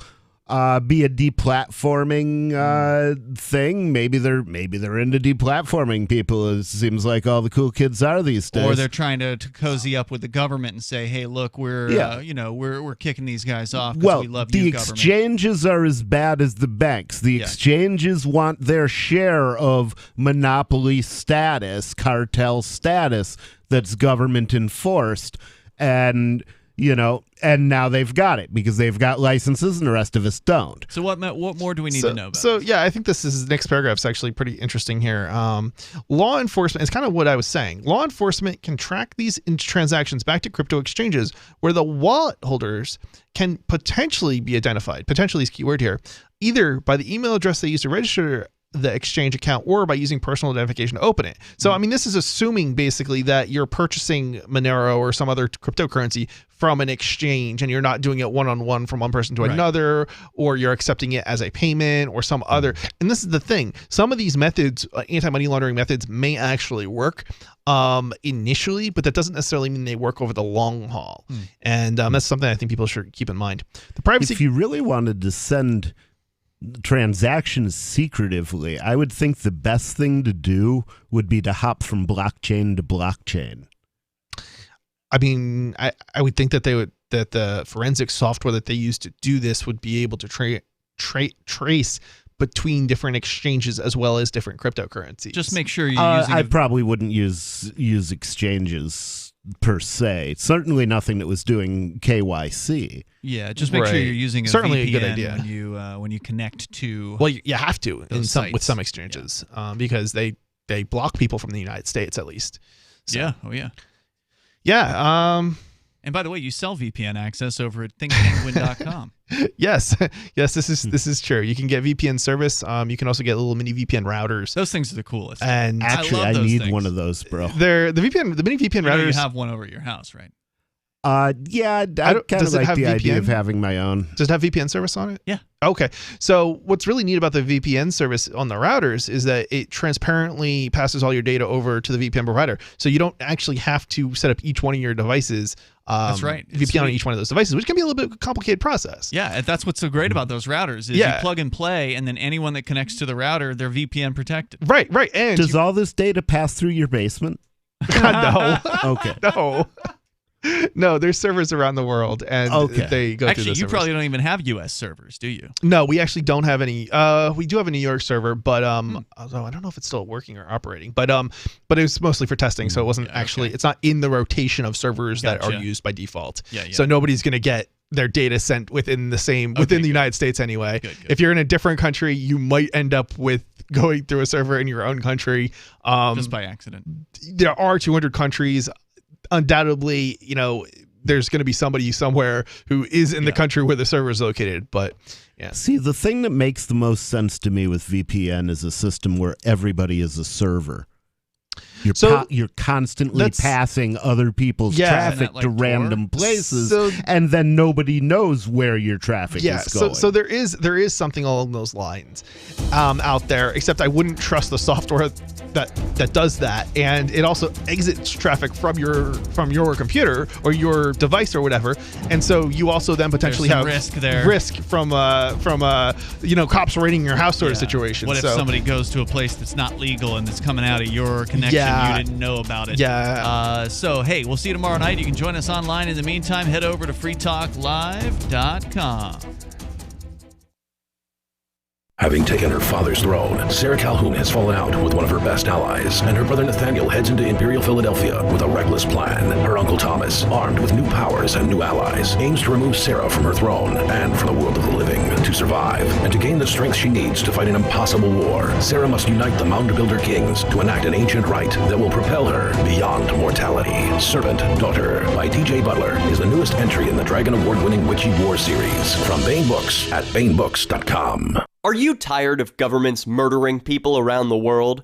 Stop using their money. There is an alternative. Bitcoin is a stateless, free market, non-political currency. Bitcoin cannot be inflated or controlled by any government. By using their money, you are helping the state. You have an incredible alternative available now. Learn it, use it, spread it. Get started with Bitcoin at Bitcoin.com. That's Bitcoin.com.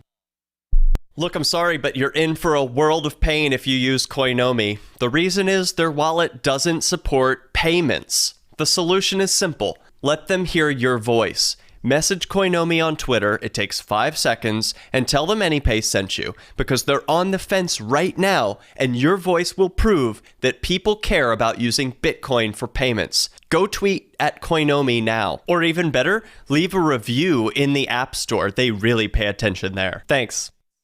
So you've heard all 3 hours of the latest episode of Free Talk Live, and you're still hungry for liberty-oriented audio content? Did you know that we have another 24/7 audio stream at LRN.FM? The Liberty Radio Network airs the latest episodes of some of the best liberty-oriented podcasts on the internet around the clock. In addition to recorded content, you'll also hear live shows like Free Talk Live, originating from our Keene, New Hampshire studio. So listen anytime at LRN.FM. That's LRN.FM. The latest episode of Questioning Authority is next after the news on the Liberty Radio Network at LRN.FM. An up-close look. I'm Lisa Lacera, Fox News. The president spent part of this afternoon at a Pfizer plant where the COVID vaccine is being made. President Biden toured the Pfizer plant in Kalamazoo where workers are producing, packaging, freezing, and shipping doses of the COVID-19 vaccine. He called the development of millions of vaccine doses a miracle of science with global reach. It's not enough that we find cures for Americans. There needs to be cures that the world is able to take part of, because you can't build a wall or fence high enough to keep a pandemic out. He says he's confident the U.S. will exceed his goal of delivering 100 million vaccine doses in his first 100 days. The president also urged Americans to take the vaccine when it's their turn and available. Tanya J. Powers, Fox News. This is the White House COVID-19 team says bad weather has affected the delivery of vaccines to states. We have a backlog of about 6 million doses due to the weather. All 50 states have been impacted. White House COVID-19 advisor Andy Slavitt, a lingering problem for people in the South who had record cold and snow, no water after pipes burst. The state is providing any and all resources to assist and to accelerate the response at the local level. Texas Governor Greg Abbott, about 7 million in Texas are under boil water instructions and 260,000 in Tennessee are under the same warning. The Memphis airport is shut down until tomorrow due to problems with water pressure. The Inspector General for the Department of Defense says it's reviewing the Trump administration's decision to relocate U.S. Space Command from Colorado to Alabama. The change was announced January 13th, a week before he left office. The Inspector General's office announced it was investigating whether the relocation complied with Air Force and Pentagon policy and was based on proper evaluations of competing locations. America is listening to Fox News. If you're a business owner, you don't need us to tell you that running a business is tough. Don't let QuickBooks and spreadsheets slow you down anymore. Now is the time to upgrade to NetSuite by Oracle, the world's #1 cloud business system. NetSuite gives you visibility and control over your financials, HR, inventory, e-commerce, and more. Join the over 24,000 companies using NetSuite right now. Schedule your free product tour right now at netsuite.com/Fox. netsuite.com/Fox. Thousands of National Guard troops stationed in and around the U.S. Capitol won't be there for much longer. Right now, in terms of our expected stay, it is March 12th, and we don't have an additional requirement or request from another federal agency to provide them support. Defense Secretary Lloyd Austin, who said there have been no new threats since the January riot at the Capitol, he's told the soldiers that he won't keep them deployed one day longer than is necessary. On Afghanistan, Austin said progress toward what he called a durable peace and an end to U.S. military involvement depends on the Taliban reducing attacks. And he said the Biden administration is methodically assessing its next step. A major healthcare company makes a push to increase vaccines to underserved Americans. CVS Health launches an effort to help Black and Hispanic communities increase access to COVID vaccines. For instance, reaching out to customers in vulnerable communities to advance vaccine education and help schedule shots. As more vaccines become available, CVS also says starting next month, it plans to use mobile vaccination vans and set up pop-up clinics in conjunction with the YMCA.